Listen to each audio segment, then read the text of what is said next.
Okay. This is the Environmental Protection Commission special meeting, public hearing, Wednesday, May 22. This is to discuss EPC number 8-2024, in parentheses PL 24-47, 1 Thorndale Circle. It's TCNE Metro Development, Inc., to demolish existing commercial structures, parking and other related facilities, and construct a new residential community consisting of 5 multi-family buildings, garages, amenity areas, driveways, parking, drainage, utilities, landscaping, and other related features in or proximate to the wetlands, water courses, and special flood hazard areas. A total of 175 dwelling units are proposed. The approximately 11.04 acre property, which currently supports the Thorndale Circle Office Park. It is generally bordered by Interstate 95 to the north, Hecker Avenue, the Darien Police Station, and 3 and 5 Thorndale Circle to the south. Thorndale Circle / Boston Post Road to the southeast, 1335 Boston Post Road to the east, and Freight Court to the west. I'm going to skip reading the specific 4 parcels that are listed in the office of the tax assessor. I know that there's a number of people here who are new to the process. Okay, I just want to lay out very, very simple line of order here. I will turn it over to Rick Tagliamelli, who's the staff for the town, and he's going to summarize the project. Go here. We're going to listen. Jay is here, and Jay is going to present. Okay, the commission members are going to each have their turn to ask Jay, and Jay will introduce the specific members that you brought. When you come up to the podium, I would appreciate that you state your name and you represent, and if you have, if you're an engineer or certified in the state of Connecticut, whatever your certifications are, I would appreciate that you would state that for the record. And then once the commissioners finish their questions and comments, we'll open it up to the public. The public will have a chance to speak. Jay, you can take notes as to the various questions and comments. And then when the public is finished asking their questions and comments, I think you should address all, just go through each one to state what is, what your position on them is, and if there's questions and comments from the public after that, we'll just follow all those rules. Is that, I hope that's okay with everybody to keep some order in this process. Okay, Mr. Tagliamelli. So Chairman, I wanted to offer a few brief comments, but also preface it by doing some housekeeping matters to place these on the record. If you recall that this matter was submitted to the EPC back in March, it was formally accepted at the April meeting, the first week. It was accepted, and acceptance meaning that they start the statutory time clock for reaching a decision, and also to give the commission members the opportunity to determine if a public hearing was warranted. At that April meeting, there was a determination that a public hearing would be warranted on this application based on public interest. That meeting was duly noticed and it was on an agenda. As a result of that meeting, and with obtaining some brief comments from commission members, and based on my own review of the site and determination of what information I was comfortable with to move forward with the review, we developed a list of information that was submitted to the applicant. We also transmitted the decision of that first meeting to the applicant, what we call the acceptance notice in the Section 9 letter, saying you must follow the public hearing procedures. Legal notice. The EPC published legal notice twice in the newspaper in accordance with the regulations. Personal notice, the applicant had provided notice to the abutters in accordance with the regulations and the time frame specified. And those certified mailing receipts were also received by our office. And this public hearing was scheduled for this evening, and we posted an agenda and are ready to move forward with this initial session.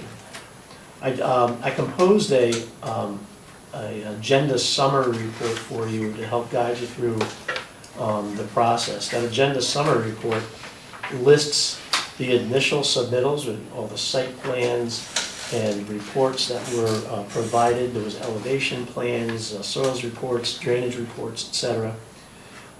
As a result of the commission's initial comments and my comments, there were submittals that were composed by the applicant and were submitted, and they're identified here as the hearing submittals. And again, it's written correspondence, revised plans, reports, and again, they're listed here in this agenda summary report. I can report that the submittals had been turned over to the town's peer reviewer for engineering matters. And Mr. Canis has, from Ty and Bond, had developed comments that were dated May 9th, 2024, and those were the initial engineering comments. Also included in this record is all the information that we've gathered in our files, personal files on this application under EPC 2024 for 1 Thorndor Circle TC&E Metro Development. I can also report that in the last day or so, we have received a arborist report that has been provided and will be made part of the record. There had been correspondence from the attorney representing the applicant that include comments on easements, conservation, and drainage and otherwise. And today, at 5:30 tonight, received a letter from Rolf Oben that will be entered into the records, 2 letters, highlighting some issues and concerns that he hopes the commission will address as part of the review process. I wanted to give just a brief summary. I can report that the application had come in March and was pretty responsive to what this commission had typically reviews as part of their application process for projects of this nature. But it was, we have been able through the process to tweak the project, and hopefully is something that commission finds that is certainly reviewable and can be possible. I will note that if you've been to the property, you've identified the location, sort of between Freight Court, the Interstate 95, and Boston Post Road, also on the south by Hecker Avenue. Property currently supports commercial development. There are some number of commercial buildings, parking lots, paved access way, drainage structures to some degree, utilities, supports both public water and sanitary sewers. Property is characterized by gently to moderately sloping developed uplands. There's like a 700 plus or minus foot reach of Stony Brook. There's forested wetland floodplain areas and some number of large trees on the property. Stony Brook enters the property from a culvert at the Interstate 95 to the north, and generally flows to the southwest to a culvert on Hecker Avenue.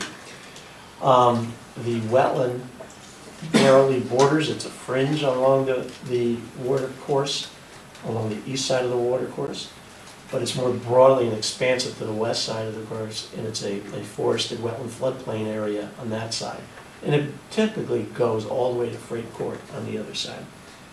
The vegetation range in the regulated areas from lawn grass to, again, forested wetland. There's another little spot of wetland that if you walk along the north border, that emanates from a pipe associated with Interstate 95, very filled with, it's an intermittent water course in the wetland area, filled with silt and debris, invasive vegetation, and it generally flows east to west to Stony Brook. Portions of the property are in the base floodplain, generally situated along Stony Brook. It's more of an abrupt slope on the east side, doesn't fully encroach into the significant portion of the site. The floodplain is very broad west of Stony Brook. Low-lying, flat, flood depths in the area, best I can compute, are in the range of 7 to 8 feet at the peak of the 100-year storm. There is dry access to the property east to Thorndale and Boston Post Road for the site. So we've been tasked with reviewing this application.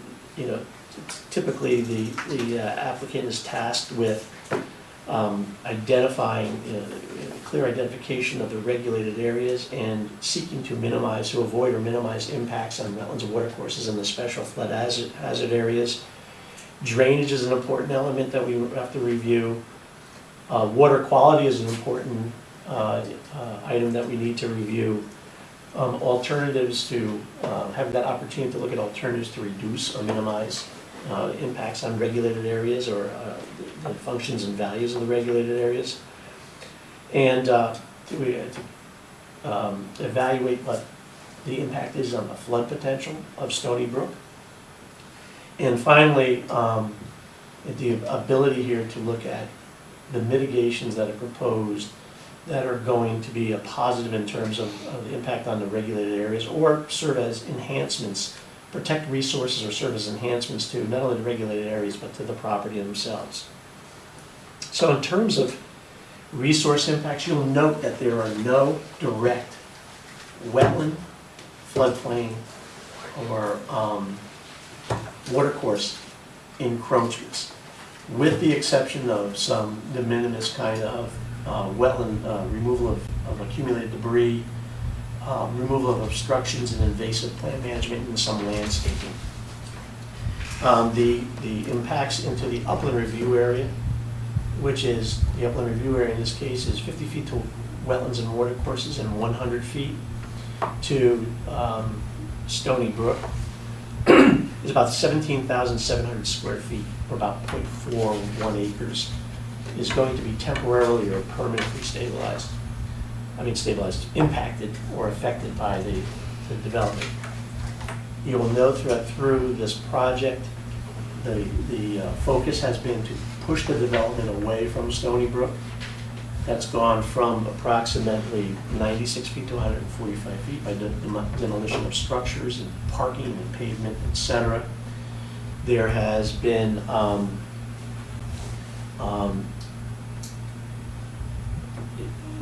staff has looked at to try to reduce impacts on existing vegetation and to, as opportunity lends itself, to reduce the total amount of impervious that's been proposed. Stormwater and water quality, a detailed drainage and water quality report has been done in its simplest of terms. They've evaluated points of concern and points of analysis, which is, in my thinking, is the proper way of doing this. There's going to be an overall increase of imperviousness, a dramatic decrease in the upland review area, but there's an increase in imperviousness. And the goal is to demonstrate the absence of impact. And they've achieved this by doing the analysis and then coming up with a plan that has both structural and non-structural components that is going to mitigate any potential impacts. And if you noted and you went through the sheets, there's structure, pipes, catch basins, junction boxes, stormwater quality devices, detention basins, and also infiltration devices. They're using the retained system. There's trash racks, outlet control structures, etc. Basically, the reports indicate that there will be no increase or a diminishment in the rate and volume of runoff for storms from 2 to 50 years in intensity. Also, water quality, they've done the assessment that they typically do for developments of this type, and they are taking into consideration, or they are doing, again, structural and non-structural responses to attenuate the impacts on water quality. And essentially, they have are infiltrating or otherwise treating the stormwaters generated for the criteria relevant to this site. So the water quality volume for projects of this nature. Very brief listing of some of the other water quality elements, I think that were important, and that were, many of them were incorporated in the initial design, others were installed as part of your comments and our comments, is a typical sediment erosion control plan has been proposed. And it includes things like, temporary diversions and silt fences and pavement sweeping and all the typical things. On this site, there are leak-offs, many with direct impact on the wetlands and water courses. Those are going to be eliminated under this. Catch basins, right now, there's very few catch basins on there. Things are mostly directly discharged into the wetlands and water courses. The catch basins, there's a whole series of stormwater control to better collect and manage the stormwater. 4-foot sumps, they come back and they put outlet controls on the elbows or other similar systems. They've even gone as far as oil separators have been inserted in the lines too, so another level of protection. They're utilizing extensively infiltration to seize upon the soil's ability to cool and treat runoff. They have also incorporated oil separators into an off-site line that's serving another parking lot off the site. So it's an extra measure of protection for what comes through this site, not just on this site. The commission always looks for ways to reduce the total amount of site imperviousness.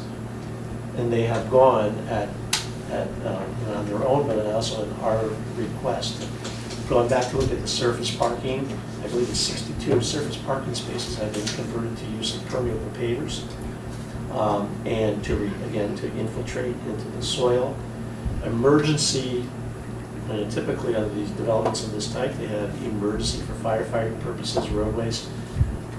They've consented to our request to use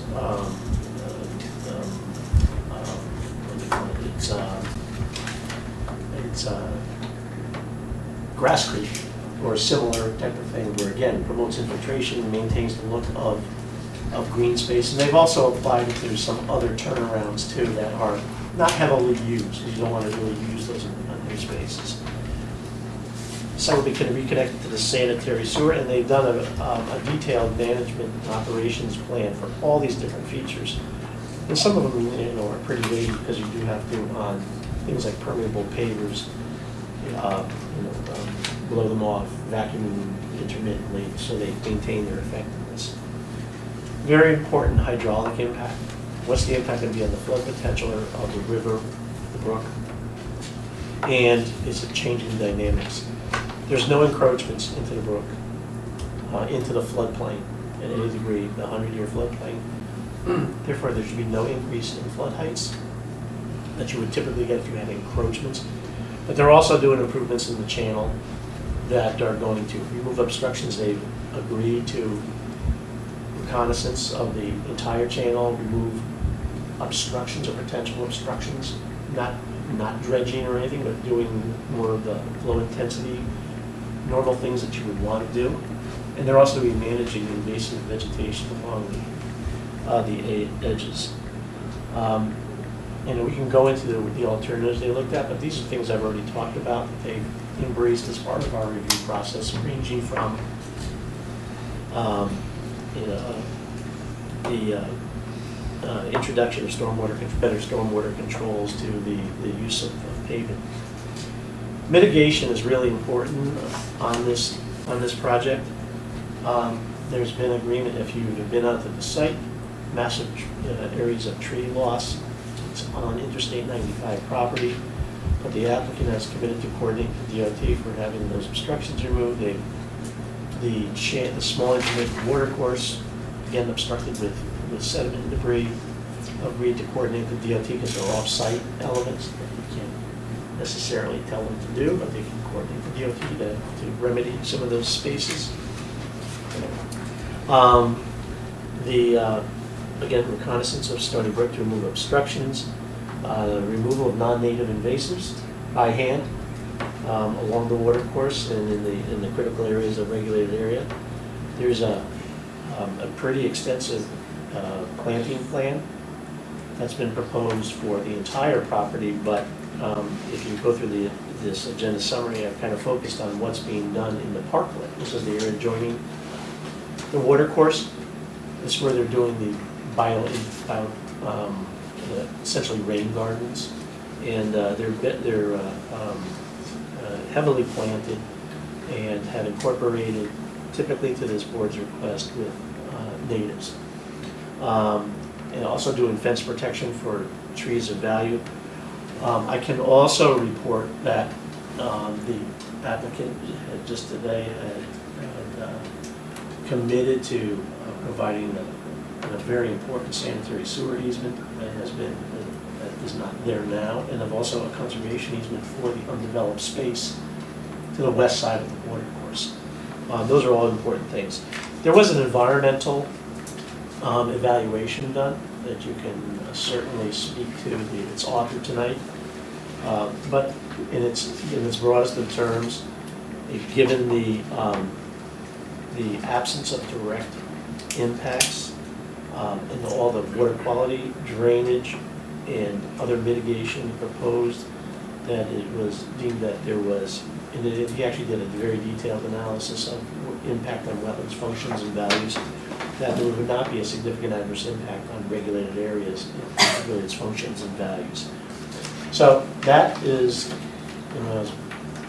a fairly brief summary. Jay's here this evening as the remainder of the development team. I'm available to answer questions based on my review, but that's it.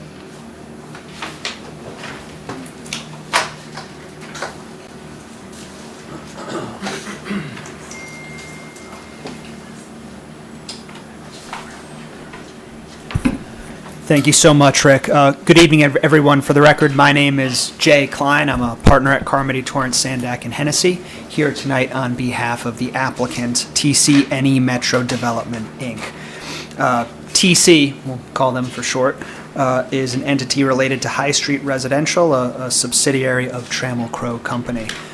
Before we begin, I do want to thank you all for being available this evening to conduct this meeting. Thank you to Mr. Talamelli and his staff for all of his comments throughout the process. Here tonight with a couple folks, members of our development team, who you'll hear from throughout the evening. We have Michael Adamo of High Street Residential, Senior Vice President, Aaron Levy of Trammell Crow, and Nick DeSatnik, also of Trammell Crow. We also have our project professionals, Tom Daly, our project engineer, Jay Williams, our landscape architect, and Chris Robbins, our soil scientist. We're also joined by a representative of the current owners of the property, Jerry Nielsen, who's with us as well.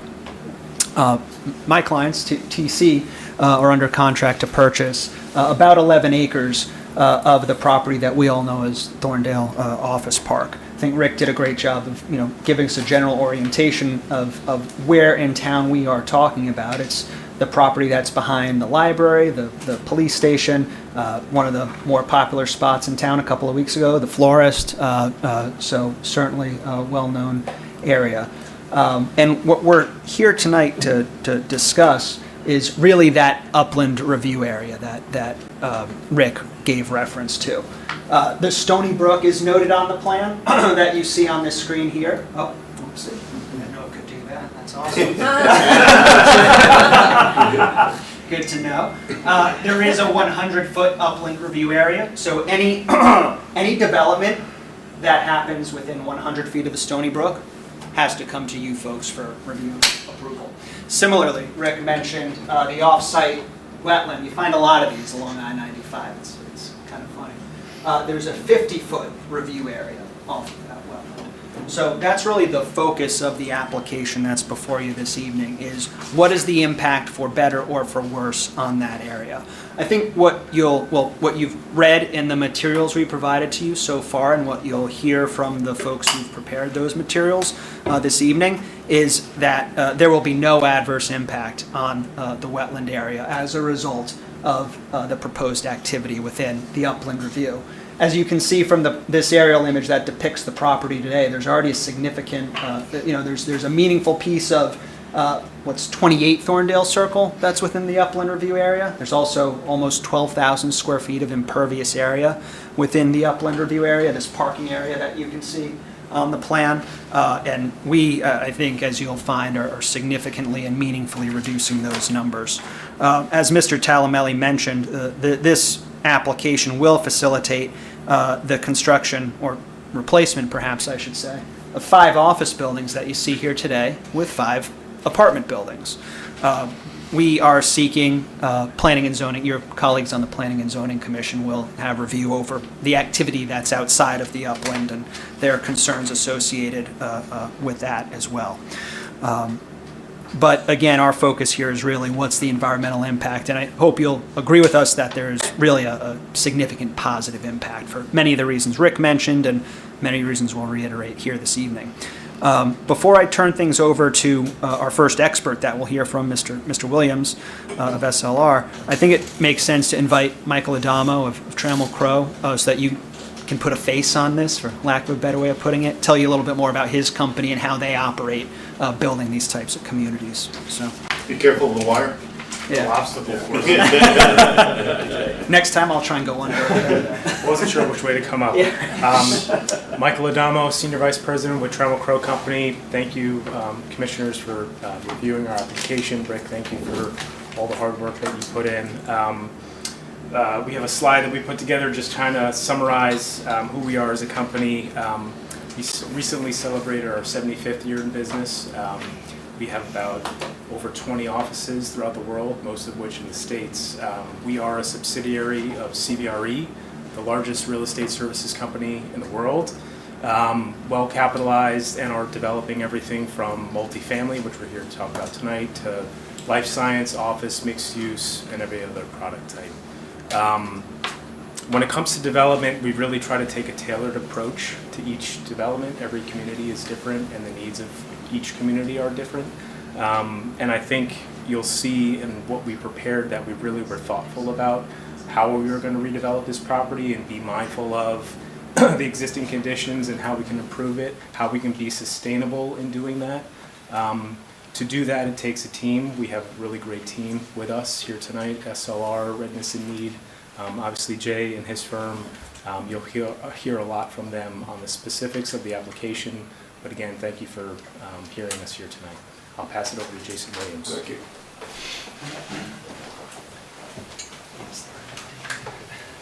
Good evening. My name is Jason Williams. I am a principal landscape architect with SLR Consulting. I am also licensed in the state of Connecticut.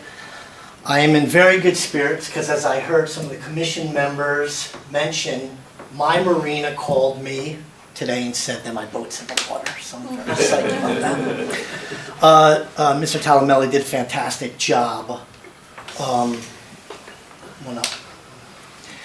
doing the summary. Okay, that's fine, go to the next one. There's not much for me to say.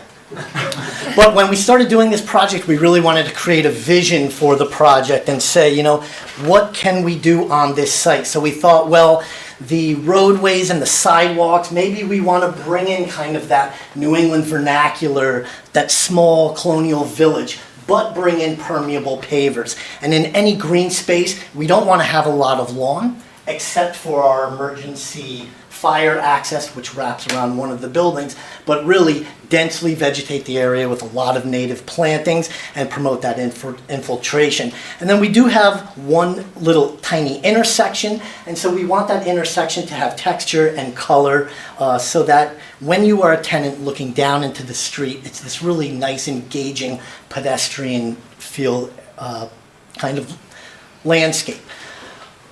We're actually really lucky. We've got 5 residential buildings, 175 units, and 1 clubhouse feature with an outdoor amenity space. The buildings are essentially placed in the locations of the current buildings. So we don't have to push around a lot of dirt. A lot of earthwork is expensive. So by maintaining the elevations on site, we have a cost-effective and low-impact plan. From Thorndale Circle, we have our central core drive, which comes down and exits out on to Hecker Avenue. And our parking is actually screened behind the building. So when you're walking on our main core, you don't see a whole row of cars, which is really nice. A few garages that are tucked into the bank coming from I-95 as well. Sidewalks throughout connecting all of the buildings.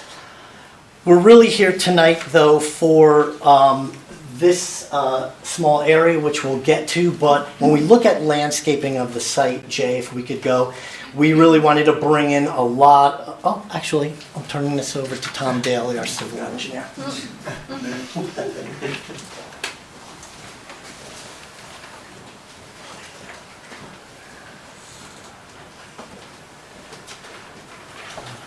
Good evening. For the record, Tom Daly. I'm a professional engineer licensed in the state of Connecticut. I work with SLR Consulting. And you know, we actually get really excited about these particular jobs, especially as an engineer. There's not many times in life you get a second bite of an apple and get a chance to do. But on these redevelopment projects, we have a project here that dates back to really the best management practices. That toolbox that we have as engineers didn't exist at the time. Mr. Talamanti described, most of the water just kind of goes right into the Stony Brook. We have a toolbox today that's developed through a lot of research, through the DEP manual. As you know, they just reissued a brand new DEP manual. So every project that comes in like this, we take that toolbox and we, together with our wetland scientists and our landscaper, develop that toolbox that works for the site. But we get a chance here to take not a greenfield site, but a site today that is completely, to be honest, completely non-compliant with any of the best management practices today. And we have a very important resource directly adjacent to it. This is not just your average wetland, this is Stony Brook. So it needs to be brought to, we need to take the greatest amount of care to that. So as really well done by your town staff, we look at both quantity and quality of stormwater, and both are really important because, but first of all, we looked at quality. And what does quality mean? Quality is that frequent storm, that hot storm that hits during the summer. It's not the 5-inch storm, what we call is the first flush. It's you know, nothing's really, it hasn't rained since the last storm. Things that get caught on the pavement get picked up and taken to the river. Not only that, those storms have thermal impacts. So hot summer day, you see that rain hits that pavement, it goes in hot, and it comes right to Stony Brook. So we have a lot of opportunities. So the way we do that is, I think, is there a slide? No, how about the treatment train? So the way we do that is we look at what we call as a treatment train. And we look at elements, and studies have shown that if you can put elements in series, they are more effective because each one does a better job to polish it. Today, frankly, the water goes, all this stuff doesn't occur. It goes right to the river. We, in part of this plan, are incorporating a lot of best management practices. So ultimately, first we're starting off with catch basins with deep sumps. And in result of your town staff comments, we're now adding hoods on the catch basins for that. Then the system goes into what we call as a hydrodynamic separator, and that provides an additional polishing of stormwater collection of sediments. And then we go into an underground chamber system, and that underground chamber provides both detention and water quality. It holds the water in there. It also does a great job to cool the water in that particular thing. Then we go into, basically now we're into our 4th level of protection, and throughout the site we've located stormwater basins. And these are kind of rain garden-ish. They're not expected to be very large detentions basins that you have seen. The underground detention does the kind of lion's share of that work. The water quality basins are more for a polishing effect, and they're heavily vegetated. So now stormwater that has 0 best management practices virtually every drop of water on this site will be going through 4 of them before it even goes to the discharge point. And those things are going to be all done. The calculations have been designed, as I said, first flush. The DEP just published a brand new report, I think just a couple months ago. They actually increased that calculation by 30%. It used to be about 1 inch was the calculation. They've increased that to 1.3. This site falls under a project category called redevelopment, which has a slightly slower standard because they know it's going to be a significant improvement even if you do anything. But our design here is with the new DEP standard, which is about 30% more than what's in your current regulations. Your current regulations appear to align with the regulation that was only a few months ago. So we are providing water quality. So this stormwater goes through several things. It cools it down. And then these stormwater basins, vegetation just does a fantastic job for that final polishing, that final cooling down of that water before we ultimately go to a discharge at Stony Brook.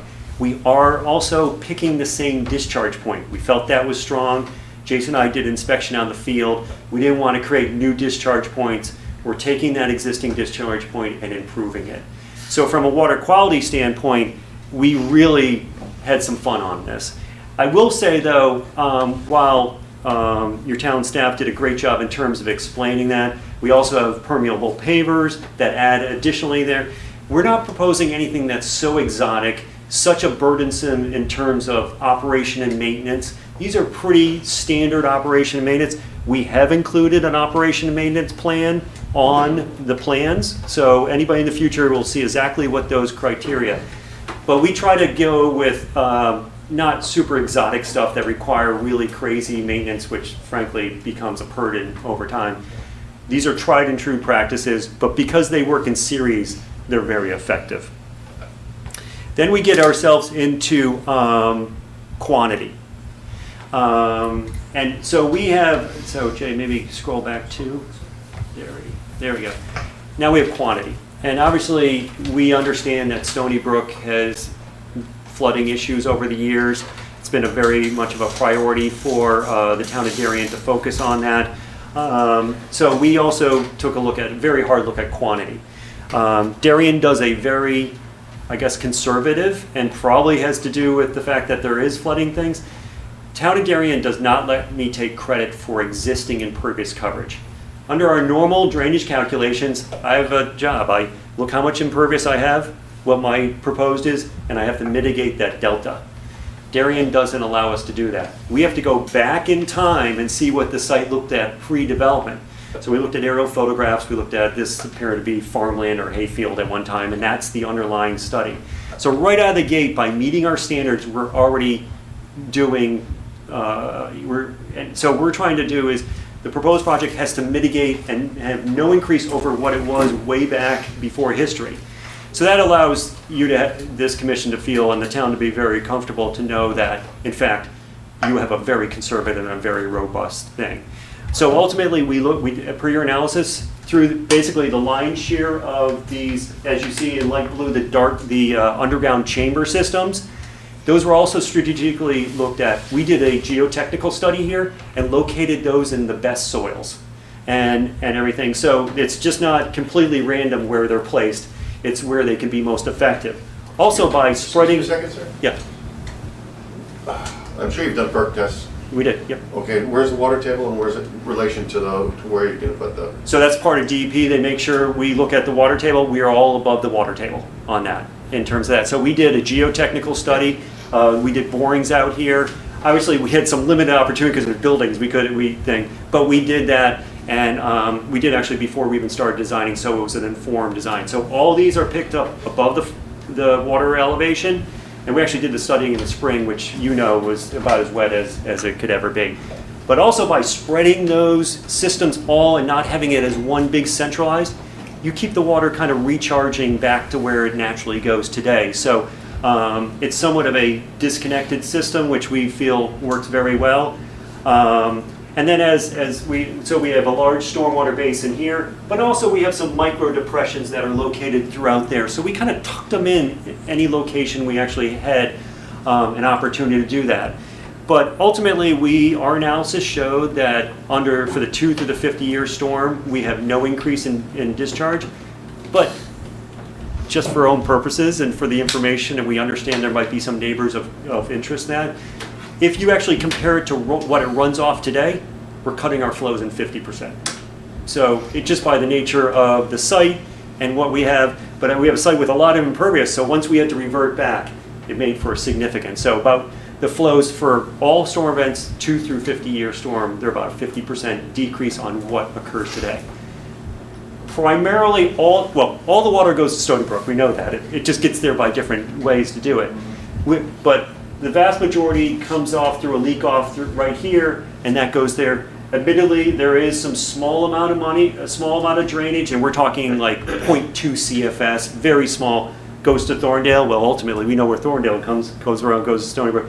And there's a very tiny small amount that goes to Hecker. Once again, 0.1, 0.2 CFS, very small. But we looked at every watershed, and we worked really hard. And to be honest, the initial, in our revision that your town staff, we had an additional plan. We actually worked harder to balance those watersheds to the point where they're almost identical. Well, they are identical to, we actually had to add some additional drainage over in the Thorndale area to make sure that there was a water balance. So the watersheds are almost identical. We did take one additional step that's not in your regulations. It's not really a requirement, but we understood that there's going to be some questions in terms of flooding. We actually looked at the volume of runoff. We usually, peak flow is what we look at as engineers. We actually looked at the total volume, basically the bathtub. What is the total volume of runoff that's going to these areas? And because we had to go back so far, and it kind of worked for itself, but because we had so much impervious and we were making things so much better, we're actually not increasing the volume of runoff to Stony Brook on that. And that may play a little into the floodplain. I will be the first to admit, we are not going to make Stony Brook better. It's about a 2,000 acre watershed till it gets to our site. So it's a big watershed. We're a fairly small drop in the bucket. We're about 11 acres, about 9 acres of watershed. There is additional land off site, but that doesn't even fall into our watershed. But it's about 2,000 acres to the crossing right here. But we have an obligation to this commission and the town, and understanding that through town staff giving us a really good heads up that flooding is a concern in here, you got to come out of the gate with a really robust plan. So that's what we did, and we have received your peer review comments. I found those to be very easy to remedy. To be honest, most of those appeared to be my professional opinion. Small in nature. I think the overall review found our analysis to be accurate and appropriate. And I tell my professional opinion, all those comments can be easily accommodated, and they can be accommodated in a way that the information that's being presented to you this evening is not going to alter what you're going to see on the plan. One other thing that we talked about is, Jay, next slide. We talked about permanent controls, but also erosion control is really important. We have once again a resource reel nearby. So we did take a look at a phased approach to the erosion control plan. When I look at erosion control plans, I look at a couple things. One, how much water is coming off the site, running through the site. That, to be honest, that's the project killer. When you're developing a project at the bottom of the hill and somebody's got 20 acres above you and it's running right through a construction site, those are the ones that I get called out. Luckily, we don't have that situation. We really only have to deal with the water that falls out of the sky, which starts us off. Second of all, is the site's relatively flat. There is some topography there, but we're not fighting steep grades. So we think that through a robust erosion control plan, beyond the perimeter controls, we have a sediment chamber. We have sediment traps that are located. Our goal is actually not to use the proposed stormwater basins as sediment traps. We think that we do it sometimes when that's all we have a choice, but we're doing that, and really so sediment trap which flows into a sediment trap which flows into a sediment trap. Once again, you're doing that treatment train on that. So we think this project could be, yes, but we understand that with the nature of the resource nearby, we have to be hypersensitive to any type of erosion. But the fact that we don't have to really deal with water that's coming off-site, we don't have to deal with the rain on the thing. The site's relatively flat, and not a lot of earthwork going on. And through a phased approach, it's my professional opinion that the site can be managed quite well in terms of erosion control. With that, I'm going to hand it back over to Jason. Jason Williams, SLR Consulting. We've got a lot of plantings on our site, primarily overstory trees, oaks, elms, red maples, hop hornbeam. The evergreens we're planting, American holly, our native white pine, because there is some white pine existing on the northern side of the property. Understory trees, paperbark maple, river birch, serviceberry, and witch hazel, and a myriad of shrubs interwoven throughout the entire landscape. Any plant people on the commission, please look at our plans and see the extent that we went to really layer in the amount of plantings. We also developed a landscape operations and maintenance manual, which looked at providing really Trammell Crow with guidance for seasonal lawn care, plant care, maintenance, all organic, maintenance of irrigation systems, hardscape and the permeable pavers, which will have to be vacuumed, trash debris, pest control. We'll be looking for integrated pest management for everything in organic land care on this site. But things like safety and security, reporting, and tenant communication, vendor management, all of that is packaged within our operations and maintenance manual. But also on sheet UT2, we also identify stormwater system maintenance for everything from all of the structures, gutters, roadways, stormwater basin inspections on a seasonal recurrence basis, maintenance of the underground detention, the hydrodynamic separators, and even the splash pad as it goes into Stony Brook. One thing I do want to mention is that we are committed to remove all of the accumulated trash through the years within the wetland area. If you go out there, there's a ton of trash in the wetlands that likely is coming from I-95 or from the watershed coming underneath the culvert. As part of this project, we're going to remove all of that. And remove the downed limbs that currently are within Stony Brook. And as Mr. Talamelli mentioned, coordinate with DOT to remove the large trees that are down or kind of closing in on the culvert. Next slide. So that's the entire site. Now let's focus in why we're really here, and it's our area in the northwest here. Next slide. I'm going to turn this over to our wetland scientist, Chris Robinson.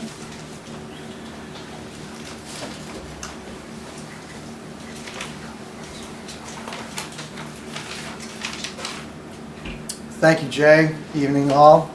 Chris Robbins.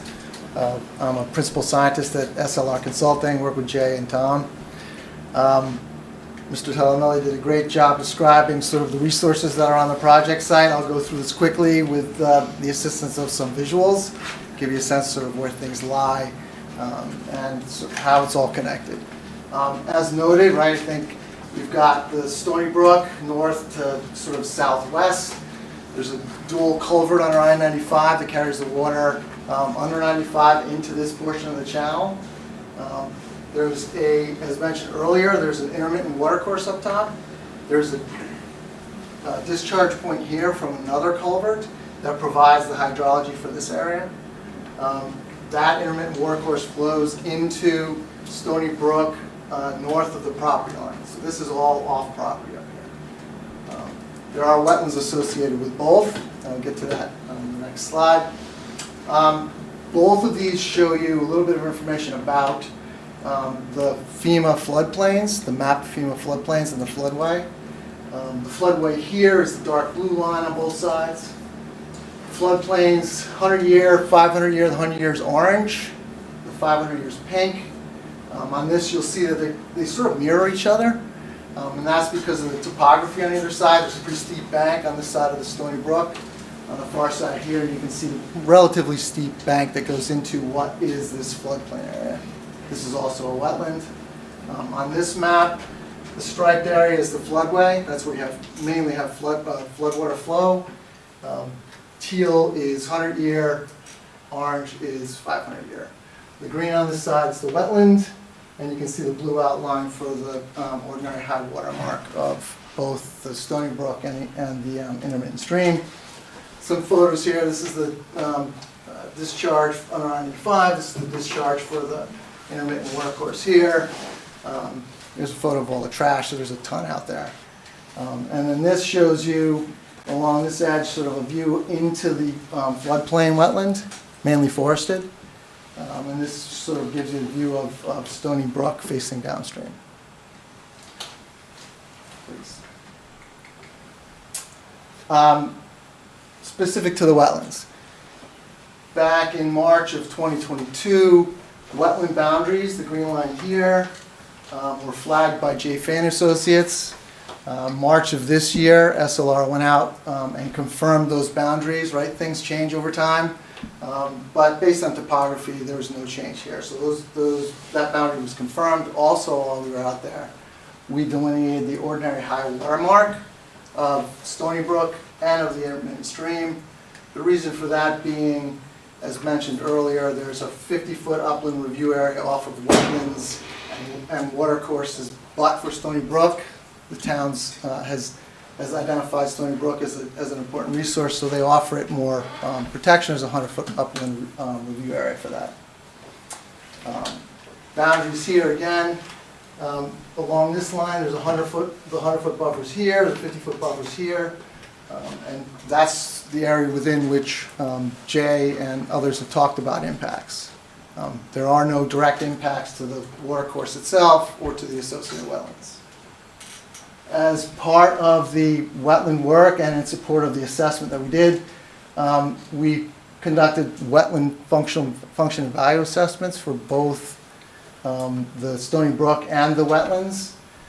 Stony Brook provides a series of functions and values that are listed here. The brook is supported by groundwater discharge to some extent, so some of the hydrology that goes into this water course, into the brook, is groundwater. It provides, in association with the wetlands, some flood flow alteration, right? That's important during high flow events where you have the ability, the natural ability to capture and sort of change the flow of the water through the area. You know there's a lot of flooding here. This wetland, floodplain wetland, is important for slowing the water down and storing some of that water. I think, as Mr. Talamelli mentioned, there was maybe 7 or 8 feet of storage in this area, so there's quite a bit of water that gets stored. The brook itself provides some habitat for both fish and rochelle fish, just based on its location within the landscape and the fact that it's perennial, it flows all the time. There's production export.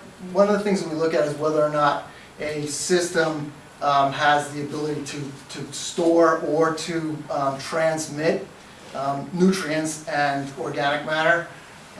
Given that the brook is perennial, again, it conveys both organic matter and nutrients downstream, so one of the functions is that it's a production export. And then there's, for both the wetland and the brook itself, there's limited value with regard to wildlife habitat, right?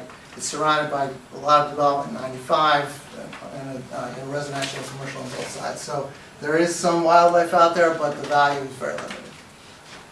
With regard to the watercourse, right, this floodplain forest wetland over here, and there's this fringe wetland that Mr. Talley mentioned over here. It's pretty small, mainly based along the slope of the brook.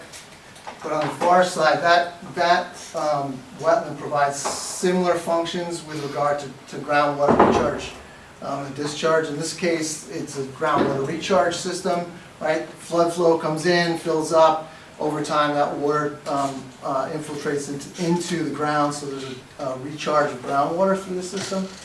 The flood flow alteration, as I mentioned, in association with the brook, that floodplain stores water during floods. Holds it back, changes the dynamics of the flood downstream. There's obviously issues, but that's, as Tom had mentioned, that's derived really from further north. Sediment toxicant retention. This whole area, this whole floodplain area, there's a lot of sediment deposition, right? So one of the things that this does is it stores sediment over time, and that prevents it from running downstream and clogging up downstream culverts and the like.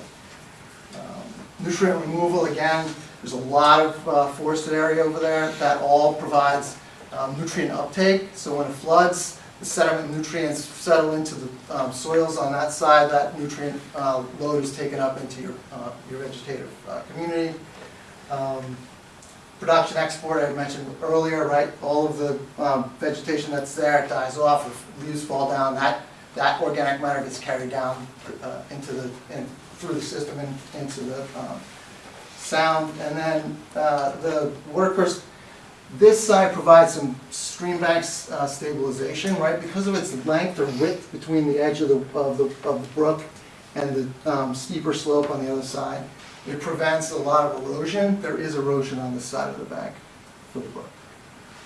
And as I mentioned, limited wetland habitat.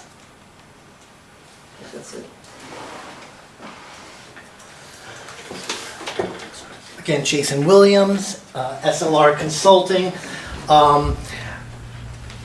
As Rick mentioned, we've got a parking lot right on the edge of Stony Brook here, and Tom mentioned any sheet flow that is hitting this parking lot is taking all the sand and salt and dumping it right into Stony Brook through these small little leak-offs. Currently, we've got 11,000 square feet of impervious surface. As part of this plan, we're knocking that down to 130 square feet, a reduction of 98% of impervious coverage, which is gigantic. Next slide. We are doing some invasive plant removal, and within our plant set, we have an invasive species management and annual mitigation area monitoring. For this area here, currently along the brook here, we've got an open mown lawn area, which is changing to plantings, and we've got this fringe of invasive plants. It's multiflora rose, it's briars, it's winged euonymus. It is totally void of wildlife, and so we're here to really change that. And so within our invasive plan, management plan, obviously we're looking to improve the ecological functions of the area, but our plan gives guidance for controlling the invasive species, removal and monitoring and reporting by a wetland scientist. As Mr. Talamelli mentioned, all of the removal is by hand, no herbicides are to be used, and we are doing restoration plantings in green along this invasive plant removal area, which includes native spice bush and nannyberry viburnums anchoring the site, and then moving into upper level drier species like little blue stem, all the way down to sensitive fern and blue flag iris. Within our upland review area, we have 15 existing trees. We are removing 2 of those trees. One is a non-native Colorado blue spruce. The other one is a 14-inch diameter red maple. The good news is, of those 13 existing trees that remain, we are planting an additional 23 new trees, which include our Florida dogwood, our native dogwood, American hop hornbeam, and American holly. Next slide. When we started to vision this area, we obviously knew we've got to move buildings away from our upland review area, and Tom Daly and I were speaking, and he said, well, we may need to put a giant detention basin in this area. And I said, there's no way we are doing this. We need to create an eco park in this area for the tenants. When they want to leave their apartment, they really have a place to go to not only learn about native plants, but to see dragonflies moving across our basin areas, providing small bridges where people can look down into the basins, see turtles, see amphibians, provide places for people to sit in Adirondack chairs. And as part of this project, we're placing a series of bluebird boxes throughout. So you could sit there on a hammock or on a bench with your Starbucks, looking at your emails, and birds and insects are flying around you. That's really the intent. Next slide. So the Eco Park design is very, very, very simple. We've got the last treatment train, our stormwater quality areas. We've got circular loop trails made, they're ADA trails, stabilized pea gravel, a small bridge going around, and then our dogwoods which meander up through and around. On the lower right corner here, protecting and screening the parking. The parking in this area is all permeable pavers. We've got a dense planting of multi-stem amelanchier trees underplanted with sweet ferns. Next slide.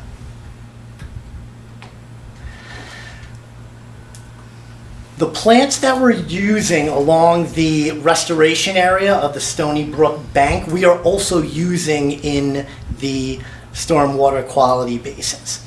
The wetland to the west of Stony Brook, while it is forested, it's really void of any understory trees, shrubs, or herbaceous plantings. It's kind of just trees. So what we need to do is provide seed source that jumps over Stony Brook and essentially revegetates it in the next 10 years. And we're doing that by providing all native plantings based on their elevation within our stormwater quality areas, planting completely around these areas with small lawn pockets for people to relax and sit down, and then providing seed mixes to kind of jumpstart the germination of the basin. One of the important things is in constructing these basins, typically we do our sediment and erosion control sediment traps within these areas. Then they come out, dig out everything, and then build these. It doesn't work because it just compacts the soil. So as you can remember from the sediment and erosion control plan, our sediment traps are placed outside of this area. No mulch is going to be used in the basins because if it floods, the mulch floats and goes into Stony Brook. So the application for planting this is hydroseeding the wetland seed mixes, and then once that starts to germinate, go in and selectively by hand plant everything. Excellent. And that concludes our presentation for tonight. Thank you. Thank you. Thanks so much, Jay. And our team is here. I know you'll have some questions, I'm sure, commissioners, and perhaps some folks in attendance here this evening. We focused, again, this review is really focused on what's occurring in the upland review area and how does that dictate your decision. Your regulations provide really good guidance. In fact, the 6 or 7 standards in section 10.2 that say what's relevant to this commission in making our eventual determination. I'll run through those briefly and then happy to turn things over to the next phase, as you mentioned, Mr. Chairman. The first standard is really what's the environmental impact on the wetlands or watercourse. I think our experts have really done a terrific job of showing there's no adverse impact. In fact, there will be quite a positive impact on environmental resources in the area, whether it's the removal of invasive species in a sensitive manner, the lush plantings that we're proposing, not just within the upland, but throughout the entire property, to be frank, and the removal of almost 12,000 square feet of impervious surface. That's the equivalent of removing, I think, if you did the math, like 70 parking spaces or something like that. That's a pretty good reduction, as Mr. Daly mentioned earlier. And as Mr. Talamelli noted in his summary, our client, should this be approved and built, would be amenable to a condition that requires a conservation easement on about 2.4 acres, the undeveloped portion that's west of the Stony Brook. It's referred to as tax lot number 9. So we're amenable to an easement that would forever protect that area as natural space. Your next standard is whether the purpose for the activity and any feasible and prudent alternatives. Mr. Daly and his team did prepare, and I'm just going to get it so I reference the correct document, reply comments to Mr. Talamelli's notes. It's a memo that's dated May 3rd that you all received some time ago. I don't want to say we're pushovers, but Rick had a lot of good ideas that we incorporated into how to make the project better. So there are a number of alternatives to the original application that we incorporated. But when you look at what's feasible and what's prudent, those terms are defined in your regulations, and you look at what would be reasonable in light of economic costs, in light of other societal benefits that the project is realizing. And I would say to you that in pulling back, not only is this project a development opportunity that's done in a sustainable manner and an environmentally sensitive manner, but it's at the same time helping the town of Darien achieve its housing-related goals on a property that is already developed, a property that's more appropriate for development than probably other parts of town. This is the right place to do a project like this, and we're doing it in a really environmentally professional manner, which is important to your review. The relationship between short-term and long-term impacts, again, I think Mr. Daly did a great job of summarizing. We'll have S&E controls during construction, and then we will have that long-term treatment train once the project is built. And as the dumb lawyer in the group, that treatment train was like the best slide to me. Helped me break it down. I hope you all found the same. Those systems will be maintained by my client too through the course of the development's lifetime. Any irreversible or retrievable loss of wetland and watercourse resources, you heard from Mr. Robbins, no threat of that whatsoever. Again, I think an enhancement there, if anything. And the same goes for any injury to safe or other reasonable use of property.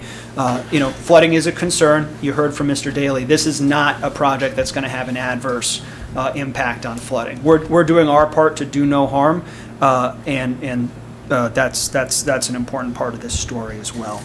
And the last standard is the impact on wetlands or water courses outside of the area. Again, no evidence of that found in our review, and I won't speak for Mr. Talamelli, but haven't heard a concern about that from him or from Mr. Canis, the peer reviewer for the town.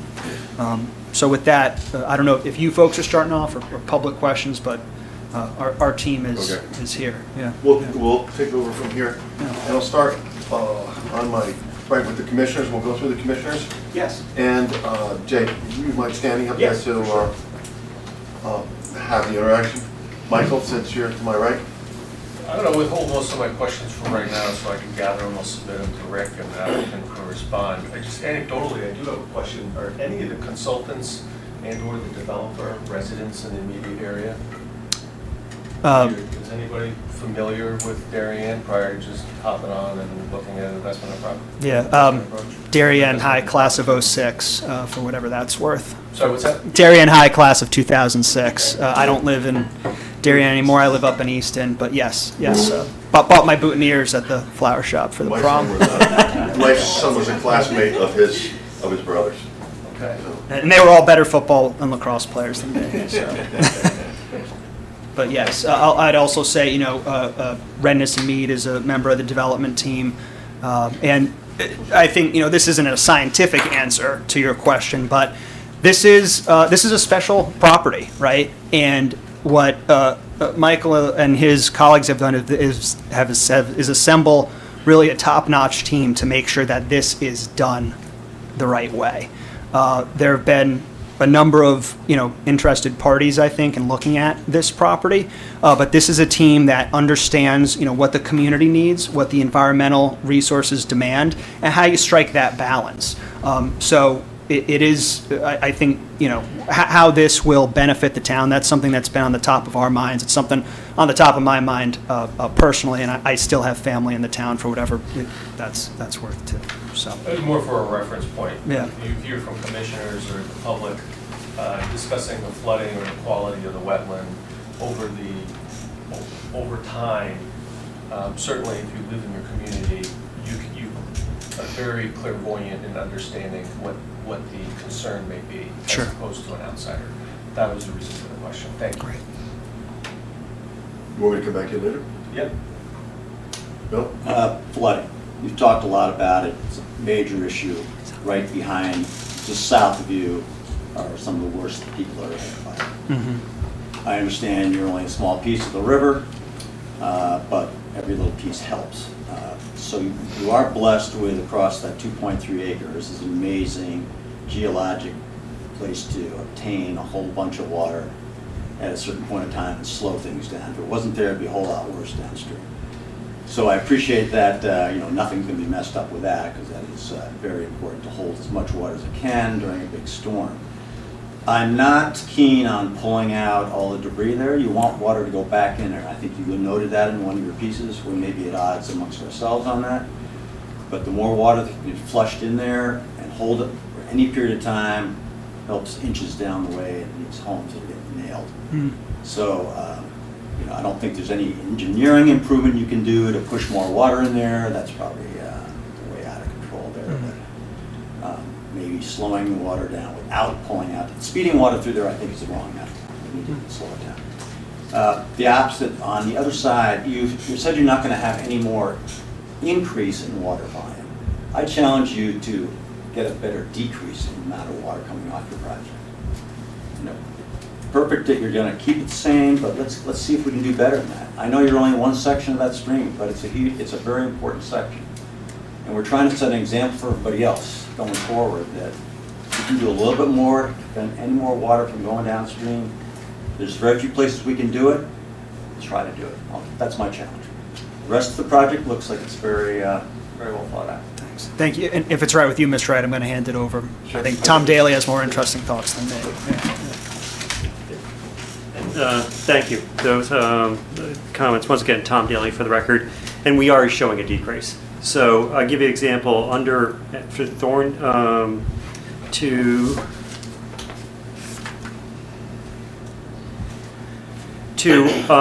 the total volume for the 50-year storm, and just to the watershed that's going towards, not the overall, as I said, watershed goes other, but to go to Stony Brook to the west, currently there's 2.474 acre feet of water. We're reducing that to 2.422. To Thorndale, there's 0.85 acre feet of water. We're reducing that to 0.78. And what comparison is that to the Fresh Meadow approach? That you were looking at, you also looked prior to development. Yeah, that is Any development. the prior development we looked at for the peak runoff rate. So that's a volume analysis. Under the peak runoff rate, we're cutting those flows in half. The peak runoff. Peak runoff. But the total volume will still be reduced. Correct. Correct. And that was, so if you looked at our original drainage analysis, we did not include that. But as talking with town staff, we realized that was an analysis that was going to be important to this commission. The fact that you're asking that question tells me it was an important thing to the commission. So we included that analysis in our May 6th revised drainage report. Okay. Thank you. I have two questions. The spur to the north, subject to the 50 feet upland review. How do we know that's not an integral part of Stony Brook, subject to 100 feet upland review? It's per your definition. So it's your, and I believe there was conversation about this. This is clearly just it's really there because of the pipe discharge, and that's it. Because if we took away I-95, I'm kind of wondering what's happening under I-95 that might be flowing from Stony Brook on the north part of I-95. But in terms of, and actually, to be honest, we talked about this in our office quite a bit. This little leg is only there because there's a DOT discharge point right there. Coming from the north part. Coming here, there's a pipe discharge right there. Right there. So frankly, if that pipe discharged in there, that wouldn't be there. But where is that pipe emanating from? The one that's causing the spur? The spur, it must be some drainage coming I'll up. answer that. I'll answer that. I'm well aware of I-95. Okay. The DOT violates every regulation that we know. Okay, and they, they get the blessing from who knows who. What happens when it rains? I-95 is pitched, and is pitched so that there are storm drains. Okay, there are storm drains at the edge. They're basically holes that this 4-step process, forget about it, okay? It's zero step, it just goes right out. So when you have I-95 traffic and they throw, a coffee cup out the window, Yep. it goes right down into the drain and right out, okay? And it's about, if I had to think about it, it's about every 50, 100 yards. Okay, now, the next problem is that don't ask me why I know it, but if you go along I-95, okay, in the center of I-95, there's also storm drains. They get vented up. The problem is they never get cleaned out. Okay, so what happens is if you go along, if you go in Stanford, you actually see weeds growing out. Okay, which means that they're of little dimensions. But they get the water just comes out in I guess it's about a 4-inch tube that comes out every so often along I-95. And so when they built I-95 in 1955, they just connected the pipes together and said, hey, there's a brook, let's put it there. So I would argue that spur is subject to a 100-foot upland review because it's an integral part of Stony Brook. It just happens to be diverted by the DOT, the state of Connecticut.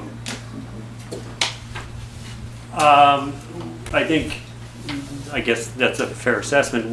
But we believe that, frankly, this brook probably, this was probably a ditch built by the DOT. But the water's coming from someplace. It's going here. It must be coming from the north, right? The water's not coming from the south. No, so the water, Stony Brook is coming underneath the large culverts, right. underneath, and it's going through here. But the discharge. This is only being fed by this, what's it, Chris, 24-inch pipe? Yeah. 24-inch pipe that, I think you're right, there's catch basins along here, and they just simply dump it wherever they get a chance to dump it. I think to add just a colloquial observation and kind of keeping with what the chairman said, when we did the Wegmans project a couple years ago, we ran into the similar situation where this wetlands, in interior of Norwalk, what the heck is going on? It's these pipes that come every so often along I-95. So that's not unique to this stretch of the highway either. Yeah. I would agree with your assessment, Peter. I think this commission reported in the past that when there's a wetland, it really is germane as to how the wetland has become. If it's a wetland, it's a wetland. Yeah, I would love to see the pictures that you had before I-95 because I think what we would find is we would find one contiguous brook that has just been slightly diverted. Yeah, I think you really got to get out there and take a look at. Do we have those photos here that we can blow up? Yes, we do. Quickly, and it's a really good point. I think one of the things that we need to keep in mind here is that your Stony Brook, as Tom had mentioned, right? Stony Brook comes underneath 95 there.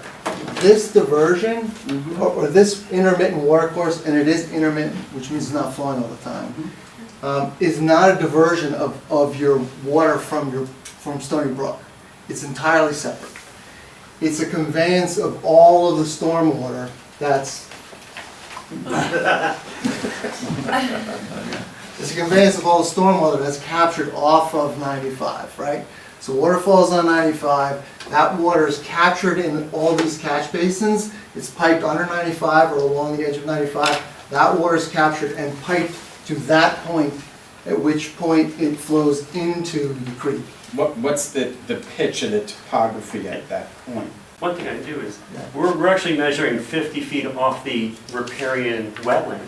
So the 100 foot off the water course itself is not that different than what we're actually measuring. But I'm trying to think if we had a photo. I think we had a There was a photograph. photograph, yeah, keep going. See if I can get it still here. So the thing to keep in mind, because it is an intermittent water course, it means that it's conveying water only after storm events or for a certain duration after storm events. Stony Brook's perennial, it's carrying water all the time. So if Stony Brook had been diverted into that pipe and then back into Stony Brook, we'd see that flowing all the time.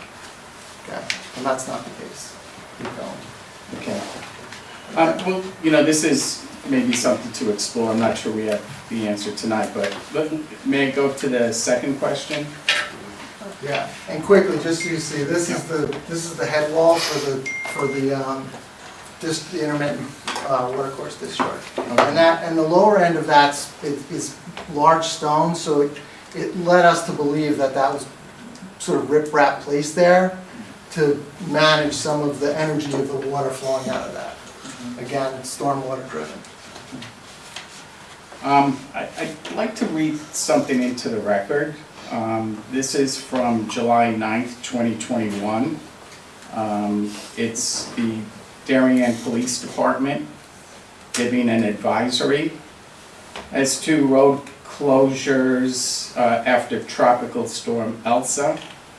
10:30 a.m. issued by Police Sergeant James Palmieri, noting that the following roads are closed in the town of Darien. One is Hecker Avenue at Freight Court due to flooding. The other one is Renshaw Road due to flooding. And the third one is Post Road at Thorndale Circle. Given those three, and these were all closed, and you're going to have 175 dwellings. Are there any other means of exiting the property other than those three roads?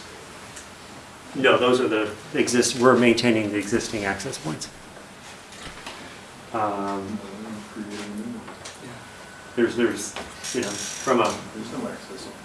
Yeah, I would just minor, there is an access point outside of the upland review area off of Hecker Avenue that we'll be proposing. That will be part of the, traffic will certainly be at top of mind for the Planning and Zoning Commission when we get to that stage in the process. So there will be more access, greater access than today.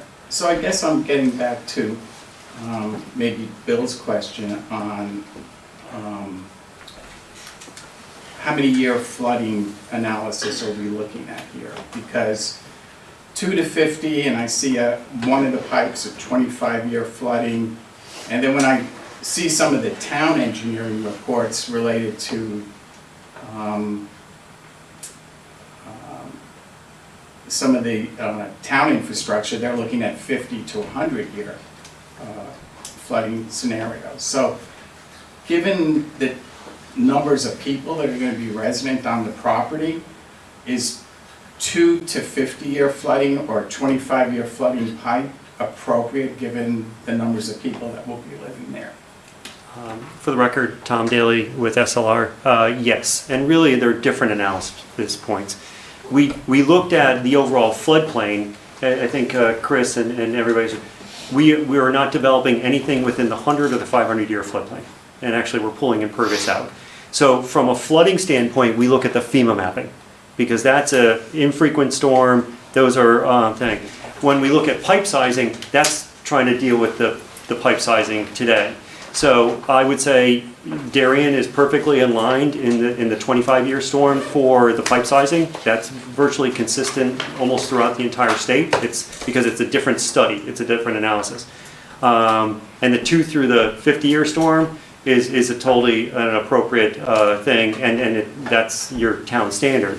But we did look at the floodplain, but then we look at those big storms you just talked about with the police report, that's where we're looking at the FEMA mapping.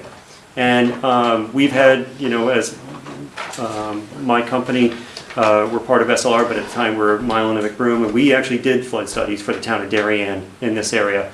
So we're very versed in terms of that flood analysis. But by pulling this water, and then we were really made sure we don't want to touch the floodplain. We want to touch the floodway, we don't want to touch the floodplain, and we're not touching the 100 or the 500-year flood.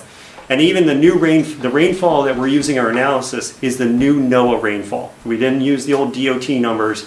NOAA increased those rainfall numbers, as we all probably experienced. Those rainfalls are getting more. So actually we're using the new NOAA data. So once again, fairly conservative in that approach. I think if you're not significantly improving the flood condition, either by retention devices or otherwise, and I heard your statistics that there's an improvement, particularly given the street closures and the numbers of residents, 24-hour residents, as opposed to an office building. It's one thing to, call or text your employees and say, don't show up today because the road is closed. It's another thing to be actually on the property. Yeah, but this property is high and dry. There's no flooding on this, there's The no. roads around the Yeah, and river. they'll get the same alert that you got, and they'll have to, hunker down until the storm. To be honest, you're probably the first to tell me, that's not unique to this location in Darien. There's a lot of roads that probably get flooded on a frequent thing. But this site is high and dry. We can also part of, we've done this more, you get more involved in Stanford and the coastal areas, we can But how do you do. hunker down if you have a medical condition? Well, it said the road was flooded, it didn't say how much. It could have been flooded by 6 inches, and the fire truck can still get in there. Because those areas are out of the floodplain, they might have been localized just catch basin clogs, as opposed to Hecker, yes, Hecker's in the floodplain. That overtops, but Thorndale is not in the floodplain. It's just anecdotally, I'm a layman. Based on your engineering analysis and Peter describing the flooding event, what would you imagine the flooding, based on your knowledge of the performance of the site, a little bit of what you just shared with you, anecdotally, what would you think that flooding would look like on the abutting roads? I think my experience in walking here, I think when you get those type of storms, you're getting, I don't live in my house, I don't live anywhere near a floodplain, but the catch basins clog and the road gets flooded. So I would think you probably experience, Hecker is in the floodplain. That bridge is like 100 years old. So that's going to be more substantial. The more FEMA floodplain, that might be underwater for a period of time.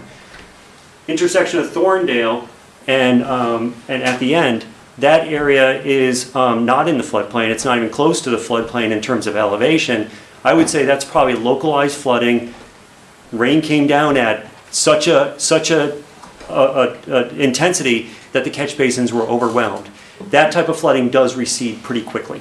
So what kind of flooding is that though? Again, Shallow, 6 inches or deeper. So if I were to tell you,